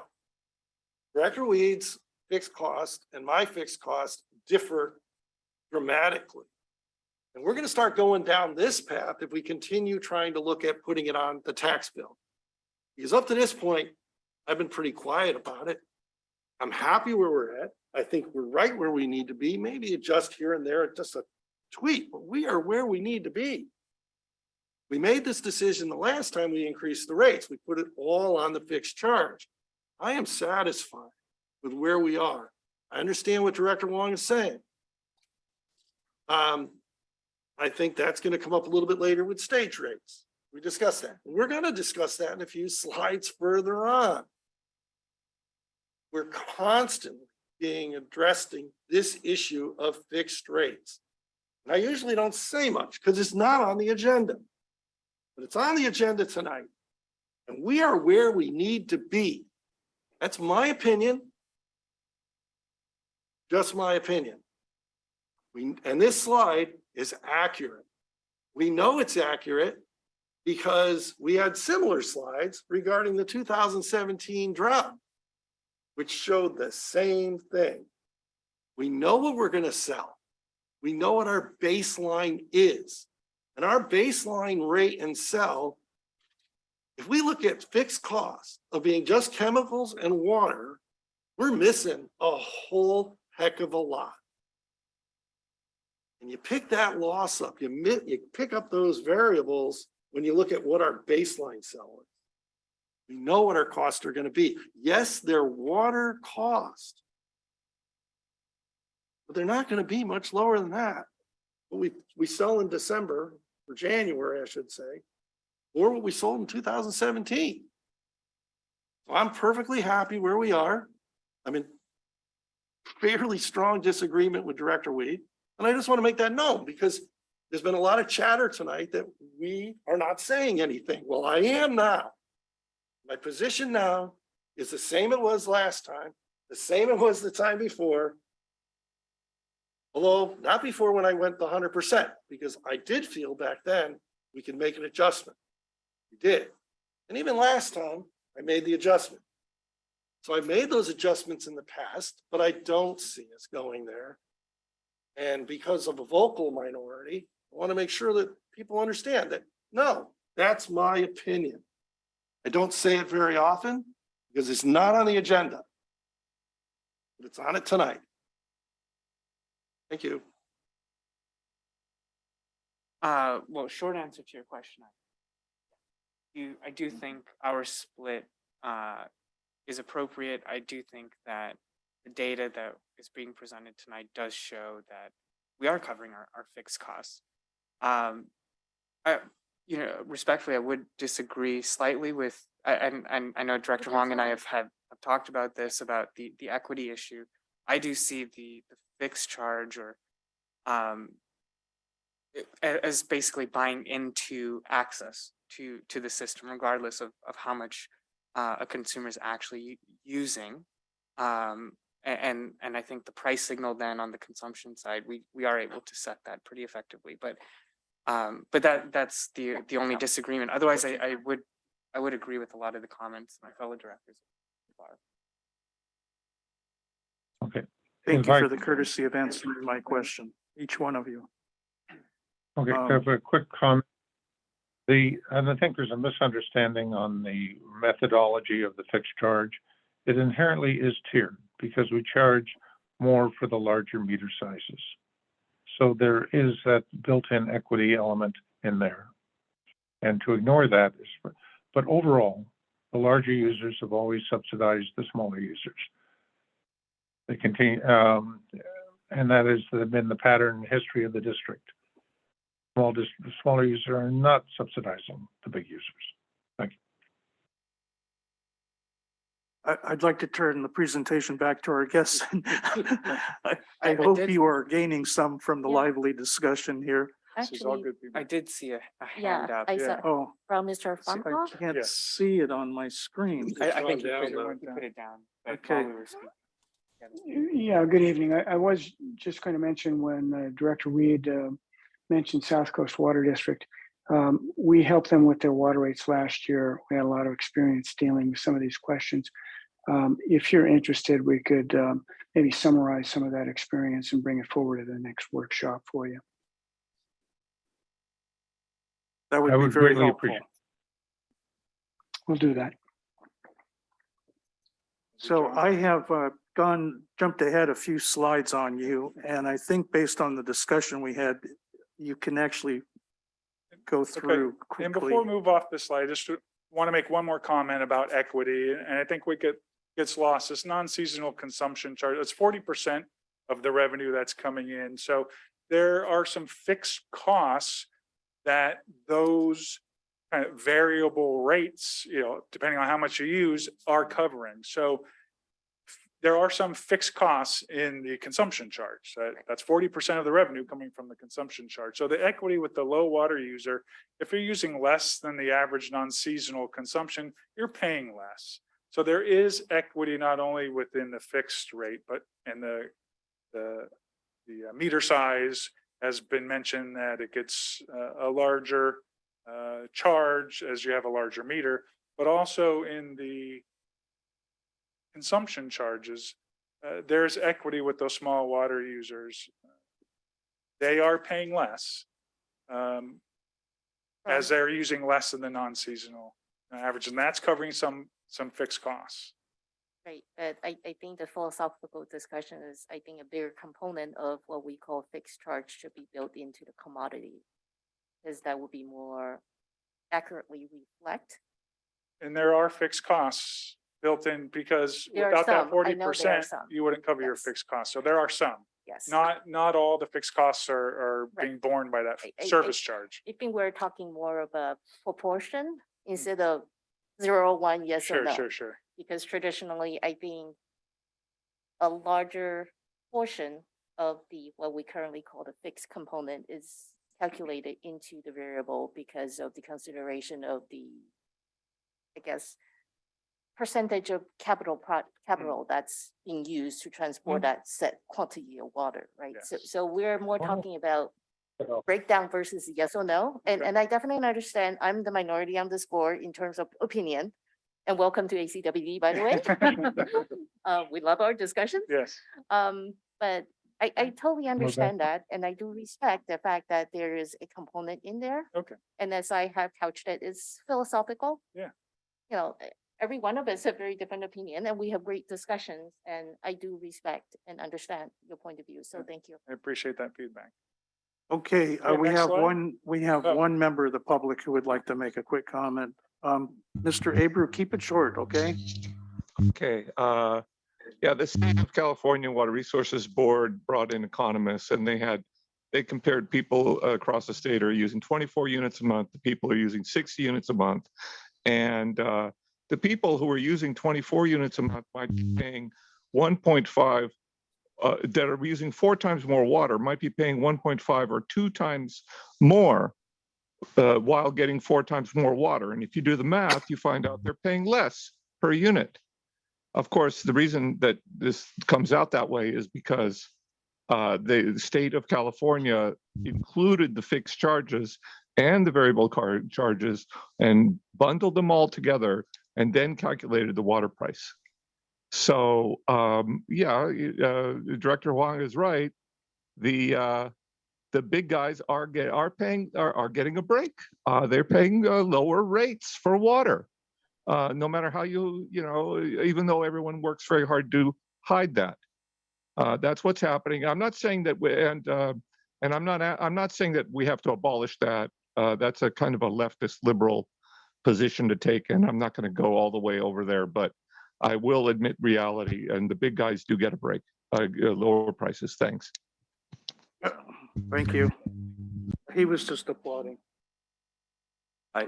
Okay, just want to double check that Mr. Nishimura doesn't want to make a remark. I think he was using the applaud emoji in the past Oh. in order to signal he'd like to speak. Sorry, I was using the wrong emoji. Sorry about that. I just wanted to say thank you to the presenters for presenting the fact that a large fraction of the consumption charge is actually fixed. I think that was an excellent way of demonstrating the fact that the district is actually well balanced between what is considered hard revenues versus hard expenditures. And I'm in alignment with Director Sethy on that point. To the point of whether or not smaller users are subsidizing larger users, if I recall correctly, in the last rate increase where the decision was to foist the entire increase on the fixed charge, I think the analysis that the district presented did show that the burden fell disproportionately on the smaller users. And I encourage those that don't believe that to go back and look at your own paperwork on that. So those are my 2 comments on this section. Thank you. Thank you. Okay, let's move on here. How many more slides do we Yeah, have? let's move quickly. The next couple slides, well, the next slide is just a graphical representation of what you're seeing here, so I won't go into detail. Again, it's just showing how if you look at the fixed service charge revenue in the black your non-rate revenue, which is fixed, your taxes, other fixed revenue of about 2 million. Add on top of that, the service charge revenue. That's the true fixed costs. And then the highly reliable costs are in the blue. And then your variable revenue based on the kind of excess non-seasonal use like peak period summers on top of that. So this is just a graphical representation of how we calculate the 82%. So we can move on. And just to kind of recap from the beginning, these next two slides, look, there's no hard and fast rule exactly what that balance between fixed and variables should be. So water agencies are free to have fixed charges, consumption charges, one or the other or both. There's no set standard here in California that you must meet.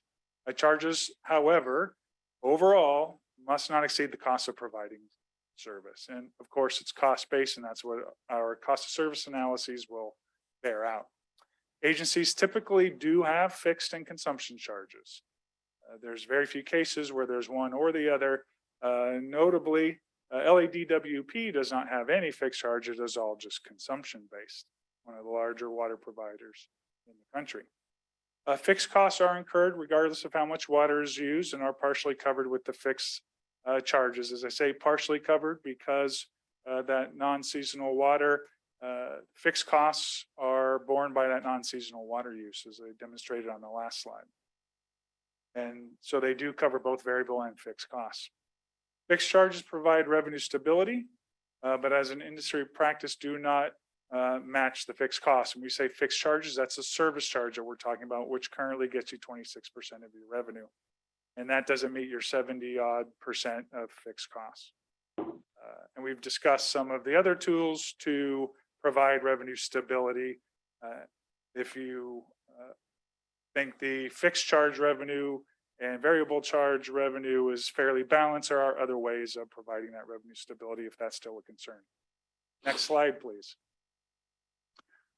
A couple things we've already discussed. If fixed charges increase as a portion of the rate revenue beyond the current 26%, the customer bills become less responsive to demand, and again, weakening that conservation signal. For low water users, as just pointed out, bills become less affordable. If you increase the fixed charge, it negatively impacts those low water users. And I will say to that, it doesn't mean you don't increase your fixed charge. As already mentioned, at one time you had to do 100% increase. It's once you achieve that balance, that's where looking at the impact to low water users is where you have more discretion and should really focus your efforts on maybe minimizing that increase. ACWD service charges are currently, and this is the service charges as compared to the rate revenue, not total revenue as we showed previously. So 34% come from the fixed charge and 66% come from the variable charge for your rate revenue. So just as an example, if a customer reduces demand 50%, they're not going to see a 50% reduction in their bill. They'll see a 33% reduction in the bill. So there's not the one for one that maybe a customer is expecting. If we did just cover 76% of your what we're calling fixed costs with your service charge, so bumping up that charge to 76% of costs, a 50% reduction in water demand won't reduce the bill by 33%. It gets diminished down to 12%. So again, the higher and higher you get up to increasing that service charge, it really diminishes that conservation signal. And we can move on to the next slide. So we've gotten a lot of feedback on that topic. If there's additional feedback, I'll pause here, or we can move on to a couple of the other policy issues that we're asking for feedback on tonight. Any comments John from Weed, the quick board? comment. Yeah, a quick comment. I have supported ahead. putting the I've supported putting the service charge on the property tax bill where the property owner pays the bill. And I've also supported a consideration of a zero tier, where we would not charge anyone for the first 2 units of water, which is 50 gallons a day, or some number similar. That would be true equity. Many people that are on the lower ends would never see a water bill if they're renters. That would be environmental justice. What we're doing now is not. Thank you.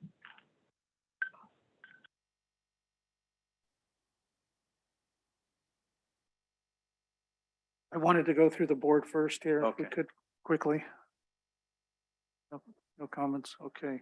Mr. Abreu, again, please try to stay short and succinct. Yeah, I'll do that. So we just heard that the winter, there's a baseline amount of consumption that's, let's say in the dead of winter, at the end of December, there's a certain amount of water that we're going to consider fixed or revenue because that water is the baseline amount. Well, if you had gone to the governor of California or the general manager of this water district at the end of last December and said, is this a fixed amount of water, fixed revenue? They would have said, hell no. They would have said, we got to cut that by 15% right now. And they would have sworn up and down that we're going to cut that by 15%. So, you know, just a little thought there that maybe what we consider fixed revenue implies fixed consumption, which is not allowed politically, supposedly. I'm sure it was probably what, 92% fixed or 95% fixed or whatever, but it shouldn't have been. They should have cut it down to 85% of consumption with a 15% cut. Thanks. I do have one question on this slide for you, Yes.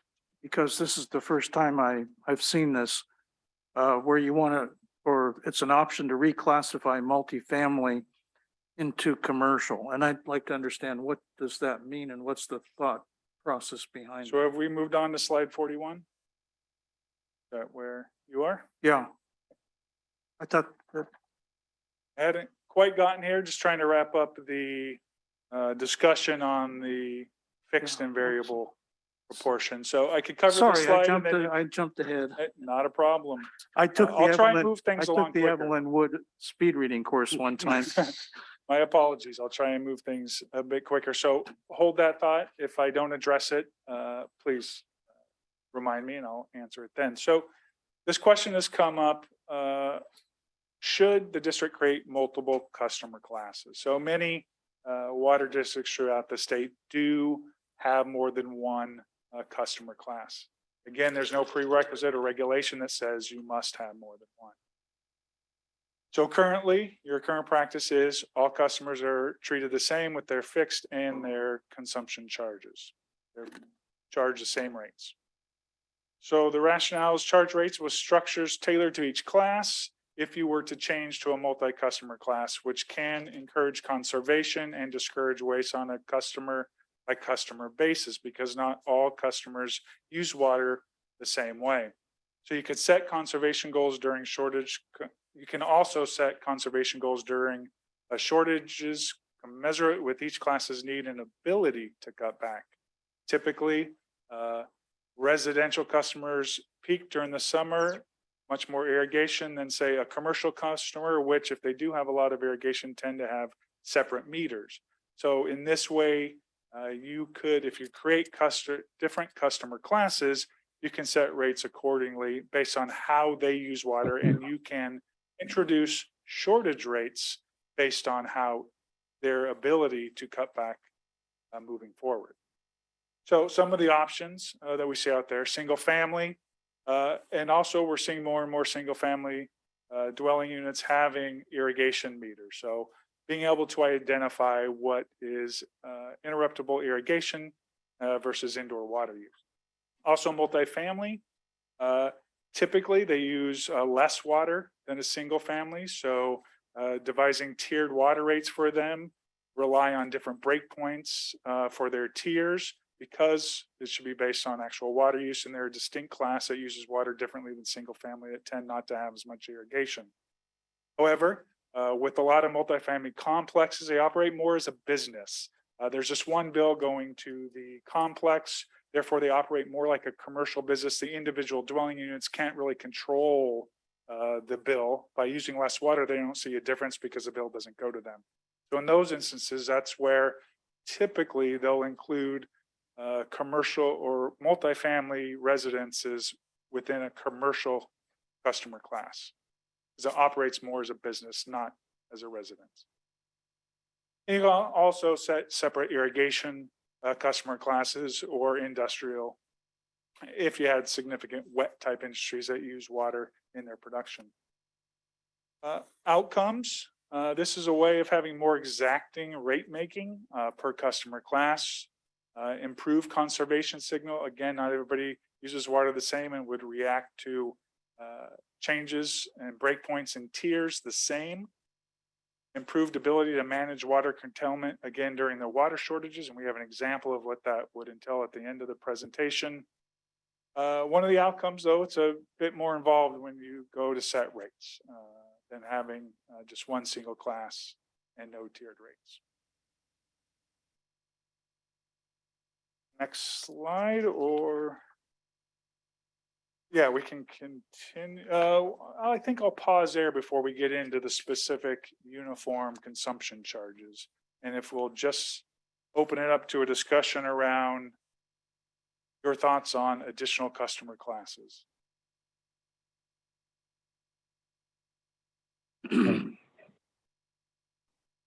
Director Weed, do you want to go forward? Yes. Submetering of commercial units. We have not, we have a requirement that they be prepped for submetering, but we have not really pushed that. And the ability of a property owner and a multifamily to be able to bill the individual units and identify where there's water loss would be helpful. And to be able to tie that into our AMI software would also be an advantage. But so there, 90% of our new residents probably are going in as multifamily, and they're not individually metered. Again, that argues against the general philosophy we've been pushing here for the last and an earlier part of this argument in our rate structure. Thank you. Thank you. Just to clarify, they're not individually metered by the district in many cases where it's high density, multifamily. But the law does require that they are individually metered on the private side. So where they are not individually metered by the district, they are metered on the private side, except for a very small subset where there are exceptions in the law. But that's essentially what's happening here. No, I agree, and I'd like to integrate that with our AMI program. Those are good comments, Director Huang. So I guess I'll give you my thought. I actually find this concept to be kind of intriguing, but what I'm curious is how much effort and cost would it take for the district to implement these subclasses or multiple classes? Because obviously there will be effort in just not just setting it up initially, building, tracking, and all that.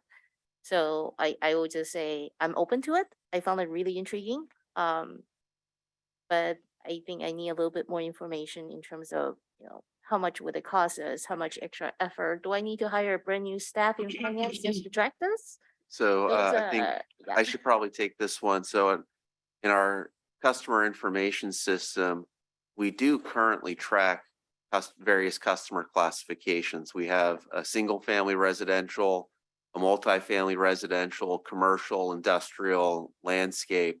So we have these classes already identified. The key would be if this applied to rate making, we would have to define the classifications for rate making the same way as our existing practice of how we've historically identified these, because it would be a major and very expensive effort if we had to audit each customer to determine what they would be under some new type of definition. But as long as we were consistent with established definitions, then, there's a little bit of systems work to now implement new types of rate tables that charge different amounts for different types of customers. But it's a very common practice at many other agencies. And so it's certainly something the system would be able to do. It's something we actually talked about a little bit in our last rate cycle. But what we essentially determined is that the rate between single family residential and other customers would have a very small difference and not a big enough difference that it was worth breaking it out. Typically, where you see people also break out different classes, it's very common that what they wanted to do was kind of the rationale was they wanted to implement inclining block tiered rates for their single family residential customers. And so they had to break those out and bill them differently than how they bill other customers. And as Mr. Simonson was alluding to, for your multifamily residential and commercial customers, their water use patterns tend to be very similar throughout the year. And so when you go and calculate rates for them, you frequently come to very similar rates. And so again, it's very common for water districts to have the same rate for those other customers because, you know, they're not necessarily going to maintain a different structure for a 2 penny difference per unit, or, you know, just as an example, some very small differential. So if I could add to what you're saying, Director Huang, I'm not in favor of, just like I was not the last rate cycle, in terms of differentiating deep down by different customer class. One, I think it puts a real burden on the actual cost of service analysis because you're doing it for each classification. It still has to total up for the entire district. I like to keep things simple for our customers, no matter who they are, small business, the hospital, city, residences. And I like the single class for our consumption charges across the board. And I also worry about how this trends over time in terms of people's understanding of what we're doing. There has to be some compelling reason why we would do something like this. And in my mind, the cost of doing it, or the costs, outweigh the benefits that would be derived. You know, I'm looking at this, and first I couldn't really, you know, multi-family is really hard to get, you know, how do you adjust for that? But I'm thinking sitting here is that, you know, we may not have the data if it's owned by the landlord, but if these are going in and these are AMI available, we can have some really interesting data on, is there really a difference? Because my other question is, what size are these meters? I'm assuming that these guys are putting in these buildings the same size meter as you would use on a single family home. Or do they use a smaller meter? No, they're using a larger. They're using, well, no, not the major complex meter. The individual meters where they individually meter the individual apartments. Yeah, it's Because generally going to be a smaller meter. in If a they're using a multifamily. smaller meter, then at some point we may have to add a scaling to address that. If we go that direction, because right now I don't think we are anywhere. But I don't know what size these meters would be in relationship to what we have right now for a single family home. Does somebody have a quick number off the top of their head what the size is? You're talking about private side meters inside Private side multifamily? meter inside an apartment building, if Yeah. we were to go Yeah. to a point where they would pay a bill directly. Well, generally, we can look into it further, but I would say generally we wouldn't be billing off of somebody else's meter. Generally, we're going to be billing off of the meters that we install. A single family unit will have a larger meter because it's got an outdoor water use component. Generally, multifamily units are just water to the residential unit and not a lot of other water required. And also we have certain standards that we want to make sure that we're meeting for uniformity. So I wouldn't say that there would be any sort of equity there between the two. Yeah, and Okay. those are not our meters. Well, We I- don't have access to them. We don't have easements to go and read them. So I really don't see a path right now for how we would factor those into our billing operations. Correct. I see that. I'm just thinking a little further out in that what if we ended up having that component where those meters suddenly started to become a meter that we read and we charge future. Right now, we're not doing it, and I'm good with that. But they're out there, and people could start to push this, that, there's the building meter, and then there's these little meters per resident charge. And this is all strictly future, something to throw in the back of our burners, play with. That I'm certainly not saying do it now, certainly not saying do it 2 years from now. But we might want to start looking at that if the trend, because if the trend at the state level could be, hey, we want you to do that because we know they're not using the same. In which case, it'd be a major task for the district and the buildings. But at least maybe if we started to kind of back of the envelope, look at this, what are we talking about? Could we do that if we were told to do it, or if we were, because I could see that happening in the future. Anyway, that was my comment. Yes, I I'm think. happy where we are. Comments, Director Akbari? Yeah, for the sake of brevity, I think I agree with most of my directors. I don't necessarily see much benefit for us or for our customers at this point to break out into multiple customer classes. So I would not be in favor of that approach at this point. Okay, why don't we move on to uniform consumption charges? Oh. Yeah. Keep not being able to see that screen, okay. Go ahead, Mr. Abreu. Yeah, just, I'll back up Director Huang.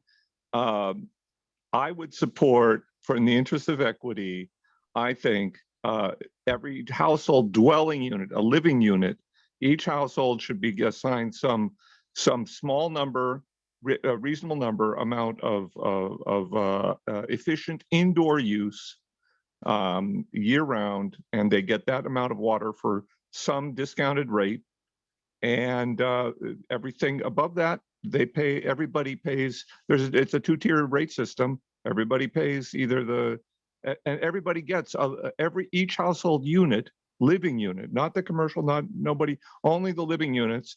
They would get a little allocation for an efficient indoor use. Now, and the use above that would be the higher rate, whatever that is. And if there's drought surcharges, they would probably mostly go on the higher rate. And that way you've at least made a gesture towards equity and towards small households. And you don't care about how many people, individuals, how big, whatever. You don't get into the details. You just do it by, you can count the households. You can count the living units, and you just do it that way. It's very simple, and it doesn't affect the rest of your rate structure, all the commercial, all the rest of that stuff.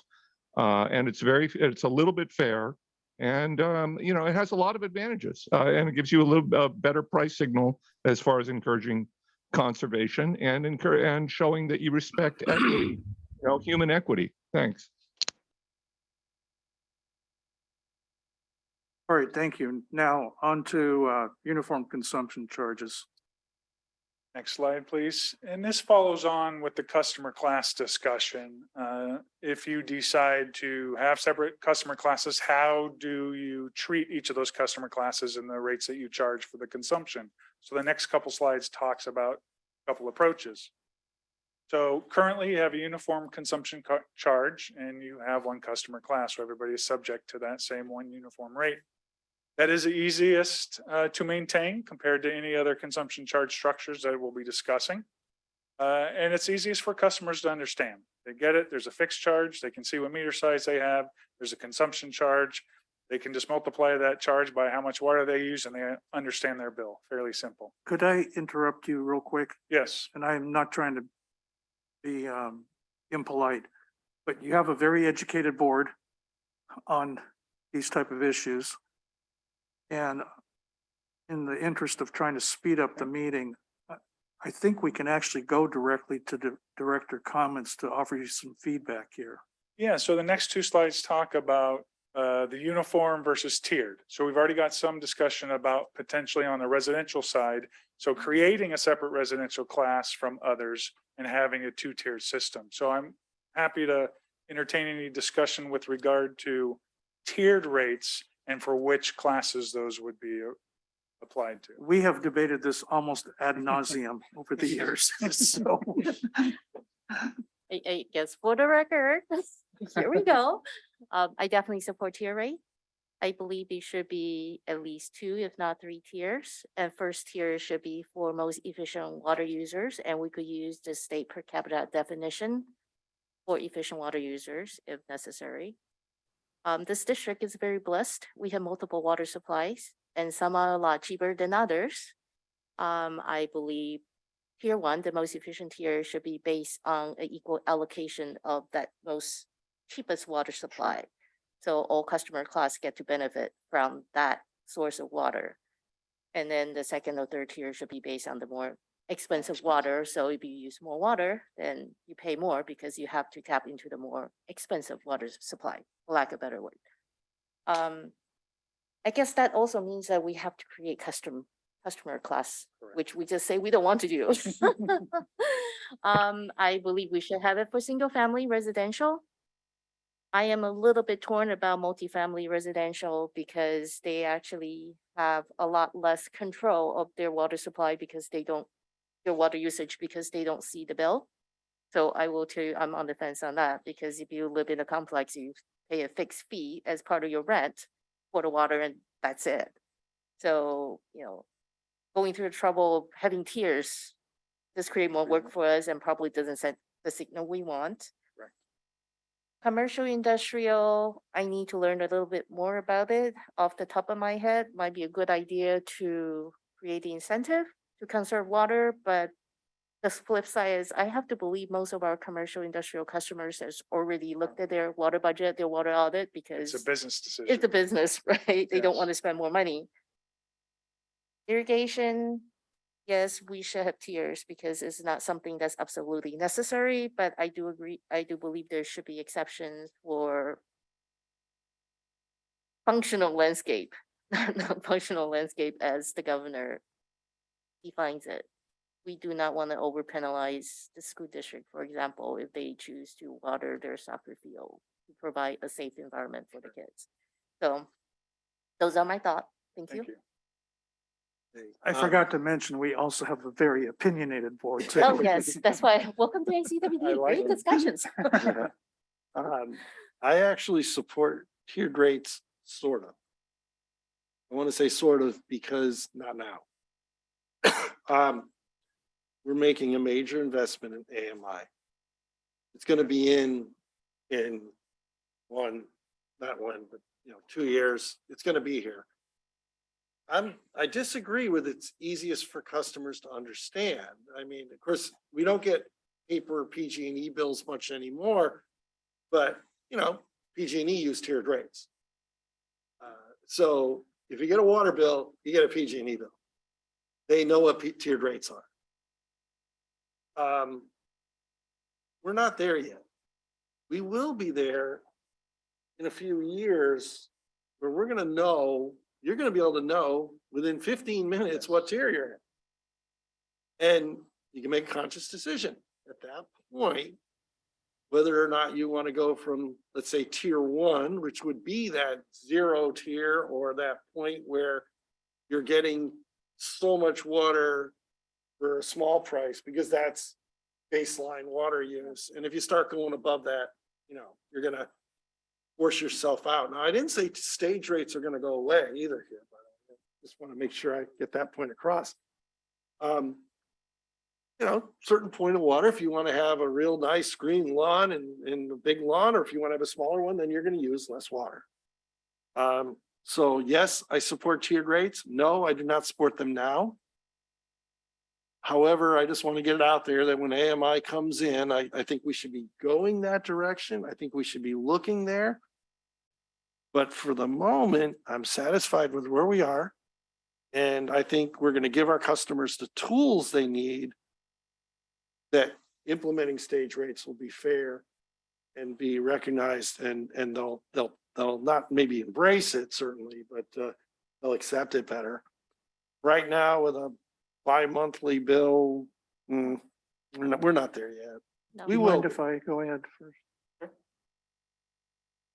I want to build on what Director Gunther is saying because I feel very strongly the same way. I have always supported uniform rates. And only when we go into droughts have I supported stage rates or a form of tiered rates.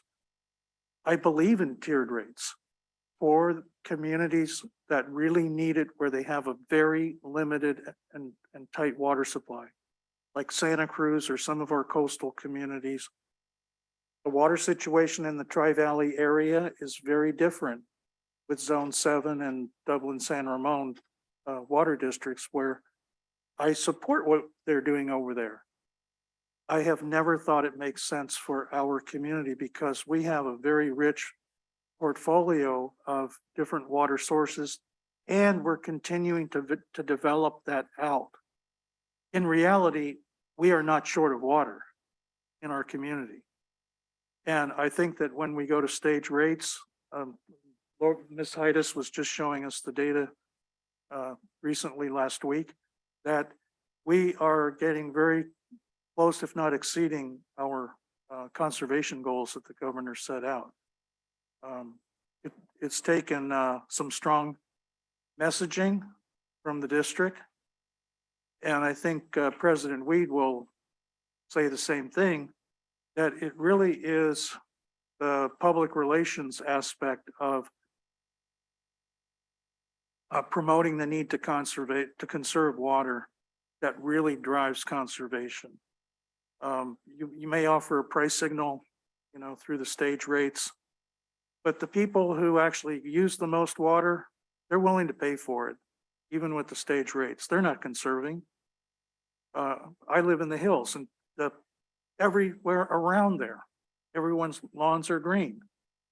The people that are really conserving water are in the lower income areas of our community.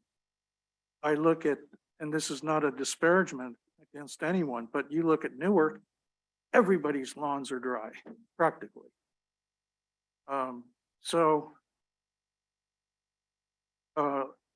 If there were a compelling case to go to the tiered rates in our community, I would entertain it. And I'm with Director Gunther. We have to let this rollout of AMI play itself out and see what impact that has on the community. Because as soon as people can look on their cell phone and know what kind of water usage they have, that's quite different from getting a bill every 2 months. And I think that in itself is going to help people conserve water. So those are my comments. Thank you. Thank you for letting me go Okay. first this time. My next, Sorry, Director. oh no, Director Reed, let do you the mind if I just director, make Park, my comments? please, go ahead. Great.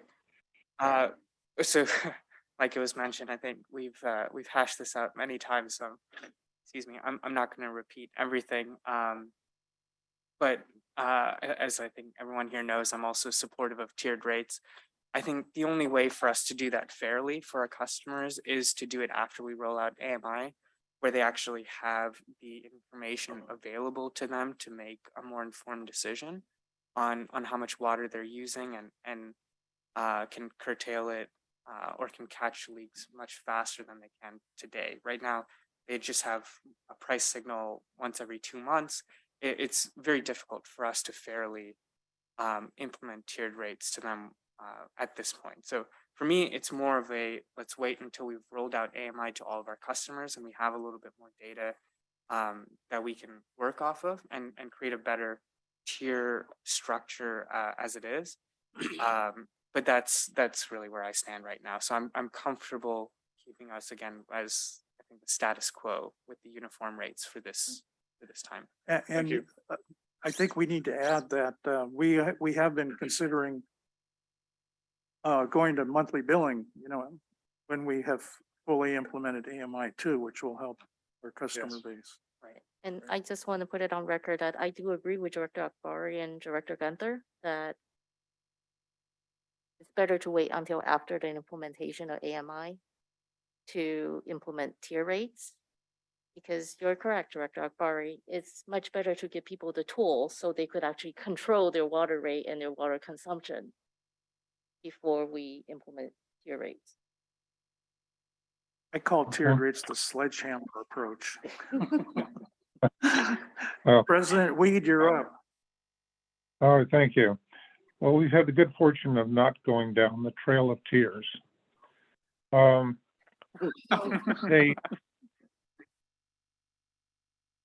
It's, you can't support it. We were part of a national study that showed it did not generate conservation. If you had tiers, we were untiered, there was no difference. It's not, rate-based conservation is an unfortunate adaptation the environmental community tied into, locked us into a bizarre, just up to 2014, the Natural Resources Council had a best management practice that no more than 70% of your, that is no less than 30% of your bill could be fixed. Fortunately, we got away from that, but we're still stuck in that mindset. And if there were to be tiers under the concept and the principles of Prop 218 and 26, it would be a reverse tier. The more you use, the lower the cost, because the lower the cost of our operations.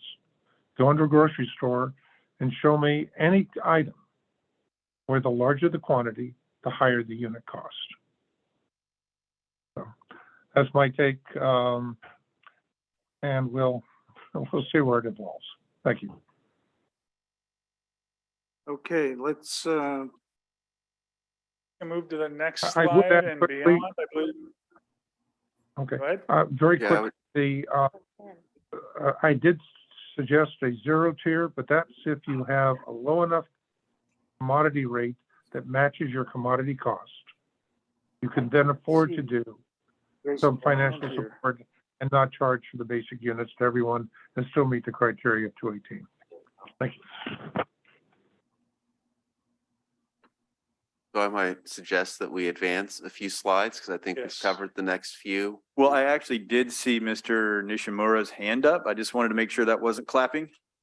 No, I'd like to make a quick comment.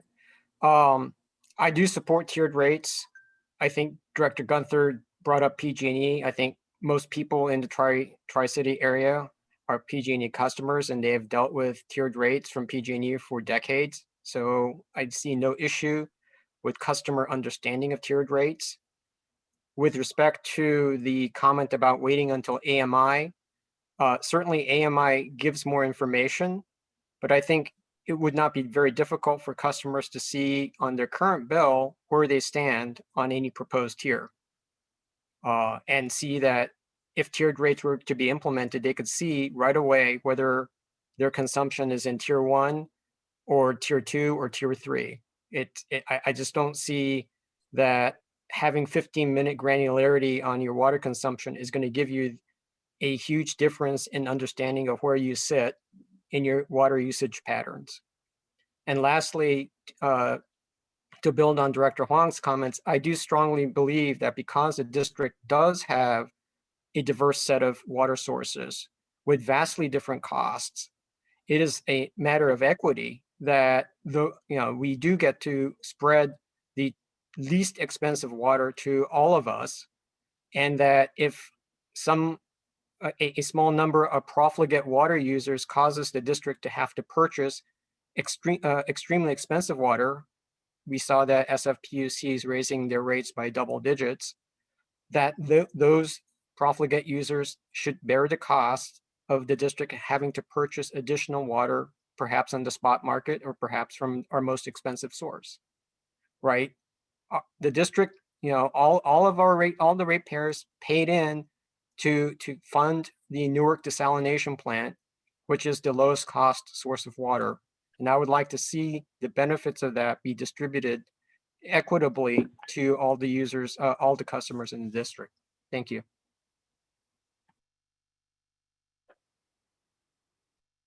Once again, those are good comments. Thank you. Let's move forward. So I think we could Next slide. probably advance to slide 46 at this point. And just, I think we've completed our general rate structure discussion and just talk about different options to stage rates and receive some feedback to the board on maybe which options you'd like us to prepare in more detail for the August meeting. So I'll turn it over back to Mr. Simonson to talk through the options. Great, thank you. And you are a very well versed board, so I won't go into too much detail here about what the issue is. I think you understand water shortages. So we've laid out 4 options here. First, I think you're familiar with the first option during shortfalls.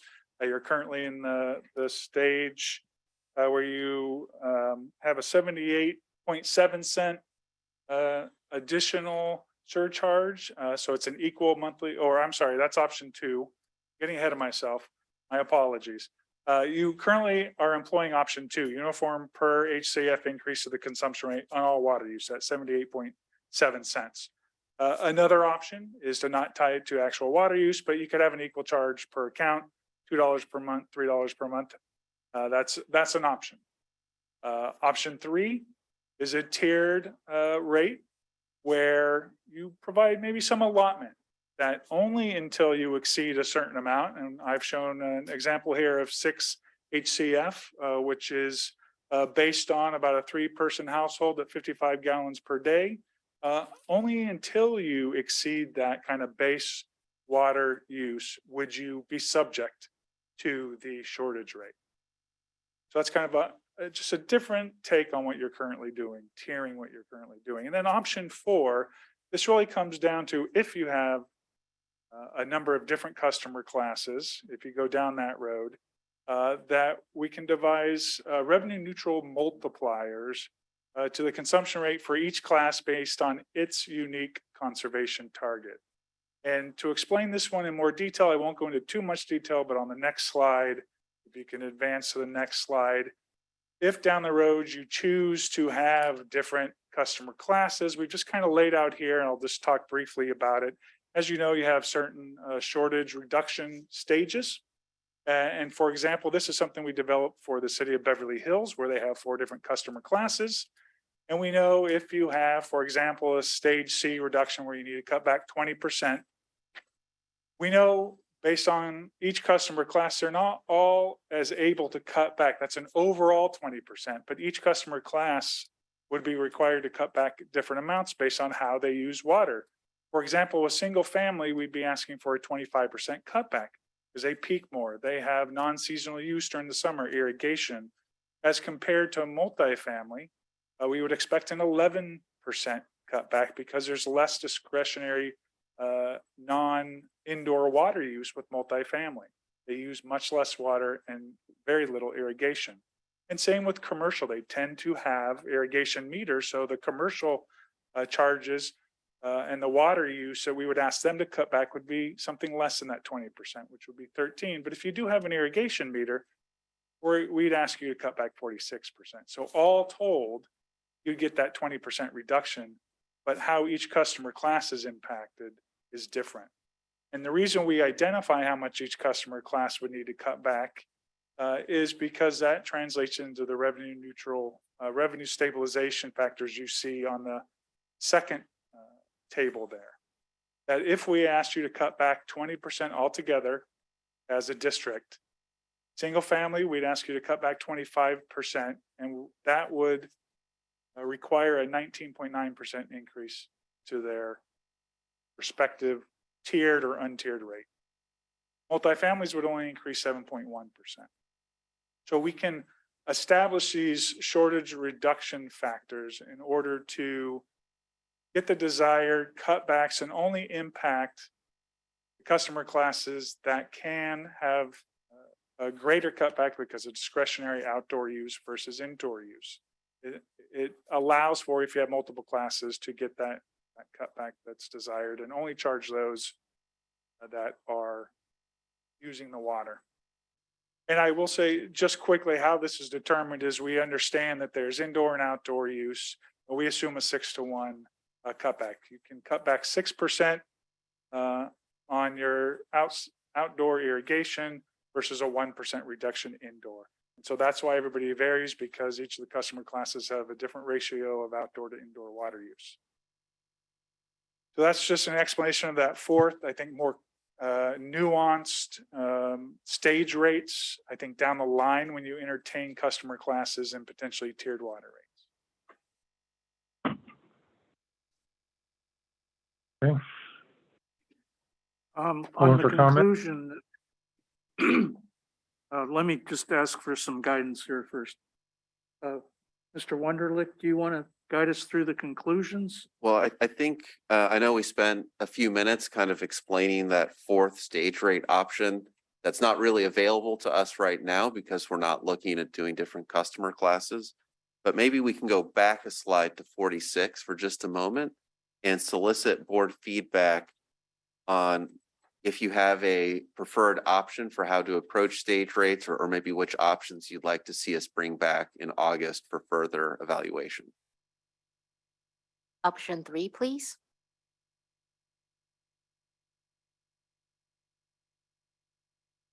Option 2 for me. Option 3. Option 3 is how we do it currently. Is that correct? No. Option 2. We're currently at option 2. We're option 2. Dr. Gunther, you said.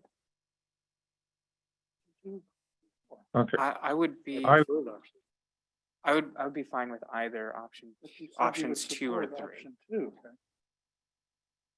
I would like to look at that.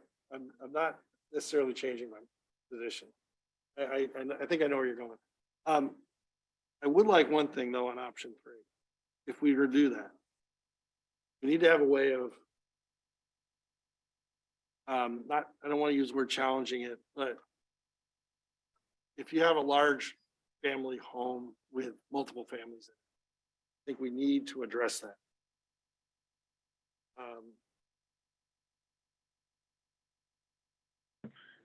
Since this is based So- on the commodity, which, all right, and it doesn't tie in with your earlier arguments and justifications.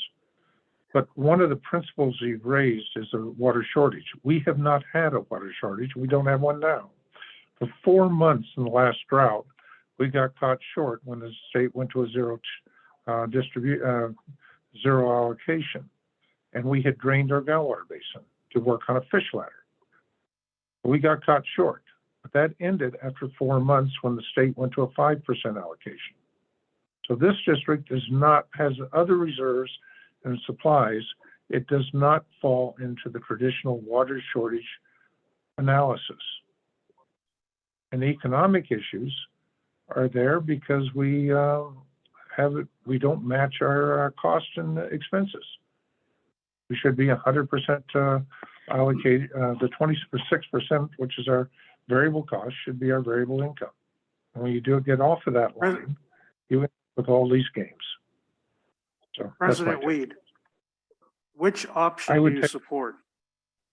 I would say the way we are now with option 2, but I have troubles with where we are now.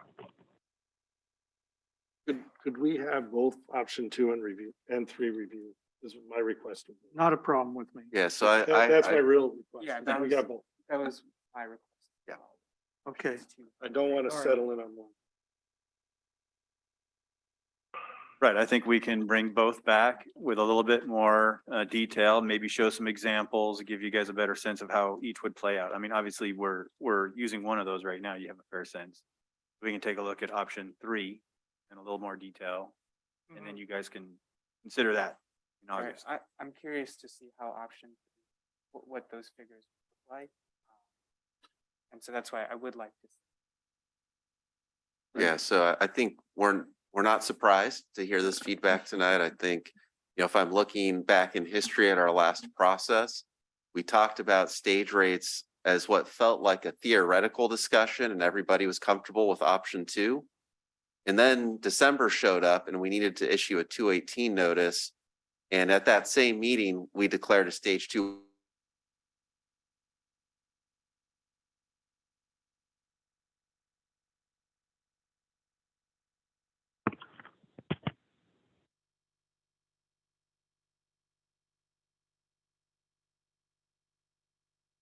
Surprised by the feedback this evening. One thing I would like to add is I think when our messaging is there are still some individuals out there, we saw it in when we dealt with stage rates in the last 218 that don't think we sunset. We've already proven we sunset our rate when we did the whatever drought surcharge, I don't remember what we called it. We did it.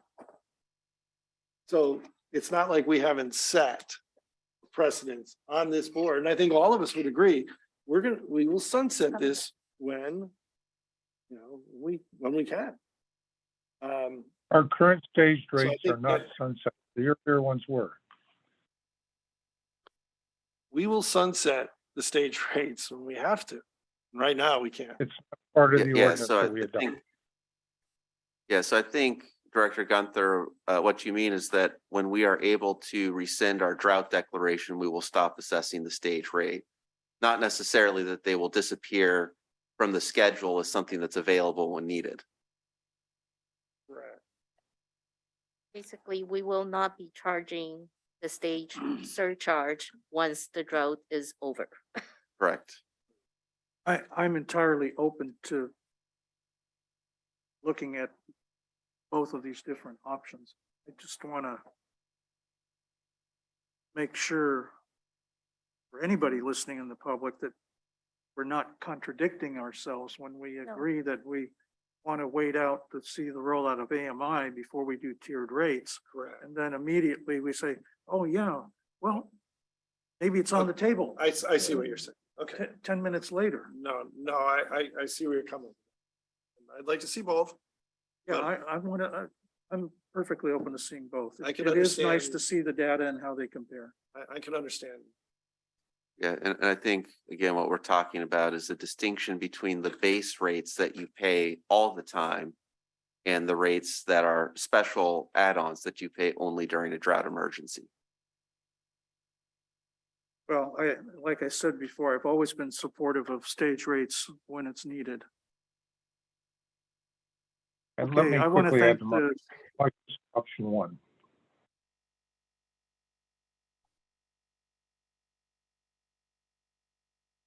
Director, or President Weed, now you're contradicting yourself. Yeah, no, not necessarily. An equal charge per account would be more on the fixed charge side. So I would support the option one as opposed to the other three, even where we are today. But you've historically always supported option two. No, I went along with option two as a increase in the unit cost of water. But our big problem is this is a fixed cost per account, which is a fixed charge and a fixed increase, and our fixed costs are understated. So increasing our fixed charges per unit would be an appropriate action, option one. I think in interest of time, can I make this request to staff? Please bring back the evaluation of options 1, 2, and 3 We can definitely do and that. move on.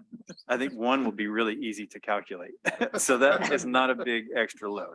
I think John and I have a upcoming conference to go to together. We're gonna have a very interesting All right.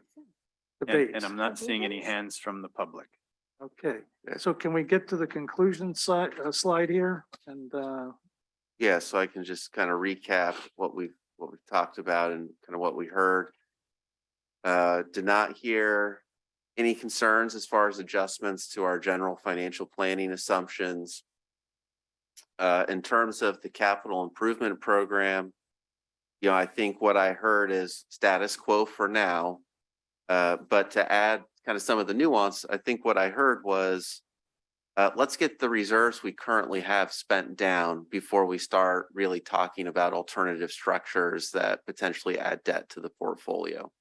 And so I think that's kind of what I heard is we're planning on 3% rate increases per year the next couple of years. And, let's spend those reserves down first and keep those 3% rate increases. And then once we get past this cycle, maybe we'll look at some adjustments in the future, but for now it's status quo. As far as the revenue recovery allocation, what I heard was a pretty strong perspective of at least 3 board members on these topics to maintain the current allocation between fixed and variable charges. Also, in terms of rate structure, what I heard was for now a preference to maintain our current structure of a uniform commodity rate that is charged to all customers, so not breaking out into different classes and also not going to stage rates. Based on what I heard, I imagine we will have very robust discussion 2 years from now when the AMI project is complete about whether we want to go to tiered rates for our base rates, but there's not interest in further exploring that in this cycle. And then the approach to stage rates, we heard interest in looking at options 1, 2, and 3. So we will prepare a comprehensive presentation on options 1, 2, and 3 for the August workshop. I realized as we got further along that one of the slides that we did skip over at the very beginning was slide number 3. And in slide number 3, we identified that the topics for the August 25th workshop would include follow-up from today's meeting. So we will have a comprehensive discussion on stage rate options August 25th. And the other topic pre-planned for August 25th is a discussion of using the property tax bill for collections. And so we will plan that topic for August 25th as well. Based on prior discussions with directors Weed and Sethy, who I know are more of the proponents of using the property tax bill, we were not planning to talk about use of the property tax bill for collecting service charges during this cycle because that's a 4/5 vote. And I think we were going to focus as it relates to the property tax using it for collections. For delinquencies. Yes, for delinquencies, for delinquent collections, Right. yes. And so again, the plan for the August 25th workshop will be talking about stage rate options and then talking about our approach to delinquent collections and whether we would want to, in some fashion, utilize the property tax statement to support those efforts. So that will be the plan for August 25th. And so we will get to work preparing for that. And just as a reminder, putting the delinquencies on the property tax bill just requires a majority vote. That's correct. That is a simple majority vote, whereas the service charges is a super 2/3 majority, which would require 4 board members. So that concludes the staff presentation and topics for this evening. And so unless there are further comments or questions from the board, we are prepared to conclude the workshop. Are there any final comments from board members? Question regarding the state water property override tax. Is that on the agenda for tonight? So we had suggested if there was board interest in continuing to discuss that would be appropriate to talk about during the discussion of fixed and variable revenues. It did not specifically come up, but if there's certainly board interest, we could spend some time right now to talk about that. I actually would like to defer that topic to I'm okay the next deferring meeting it to the next because meeting. that ties in directly with the property tax bill. It's a little more associated with that. I'm willing to do that. I would like to talk about this though. Okay, Yeah. so we will then also plan to talk about that specifically at the August workshop. Yeah, I'm very Is interested that in the that. top of the aqueduct charge? Correct. Thank you. Director Huang, any final comments? Director Akbari? I'll just make a comment that I appreciated presentations today. I thought they addressed a lot of the concerns that came up in our last board meeting, and so I wanted to give kudos to team and to our consultant. So much. Yeah. And let me close by thanking both of you gentlemen here that came to our boardroom and gave a nice presentation, insightful, and also to Mr. Farnkopf for joining in as well. We appreciate it and look And forward to. I told Mr. Farnkopf, thank Mr. Farnkopf, and I await your description of what happened at South Coast. Will do. Okay. Thank you very much. And with that, I do have a real quick oh, yeah, general I manager's forgot. report. There's Yep, yep. general managers reports too. No problem. And then there's director comments and agenda item requests too, Yeah. but just real quickly in terms of general manager's report, just a heads up to the board. So that you don't start seeing the media first, there'll be a meeting with the governor on the 29th. It's being set up right now. That's the plan. Only one participant from each of the sort of major water agencies in the state will be attending. I've talked to President Weed and Vice President Sethy. And so I will be attending that meeting on behalf of the district, along with lots of other larger water agencies, mostly urbans within the state. And it'll be centered around the state of the state's level of conservation and how close we've been able to collectively get to the 15% objective that the governor established. We expect at that meeting we'll hear something about whether the governor intends to establish a mandate of some sort or perhaps defer that if the level of conservation has been moving in the right direction. And so there's a lot of interest in that discussion. I'll be reporting back to the board and to staff what I gather from that meeting. So I just want to give you a heads up. Last time there was a fair amount of press from a similar meeting that occurred in May. So, Mm. All right. okay, that's it Hopefully there'll for my general manager's reports. brief comment. Hopefully there'll be someone who'll put it in context. Municipal and industrial is less than 9% of the state's water consumption. A 20% reduction is less than 2% of the state water. All of this angst over 2% of the state's water. Amazing. Yeah, that has been brought up in prior discussions. Okay, thank you, everybody. With that, I'm going to conclude tonight's meeting. We're adjourned. All right. Thank you. Night, everybody.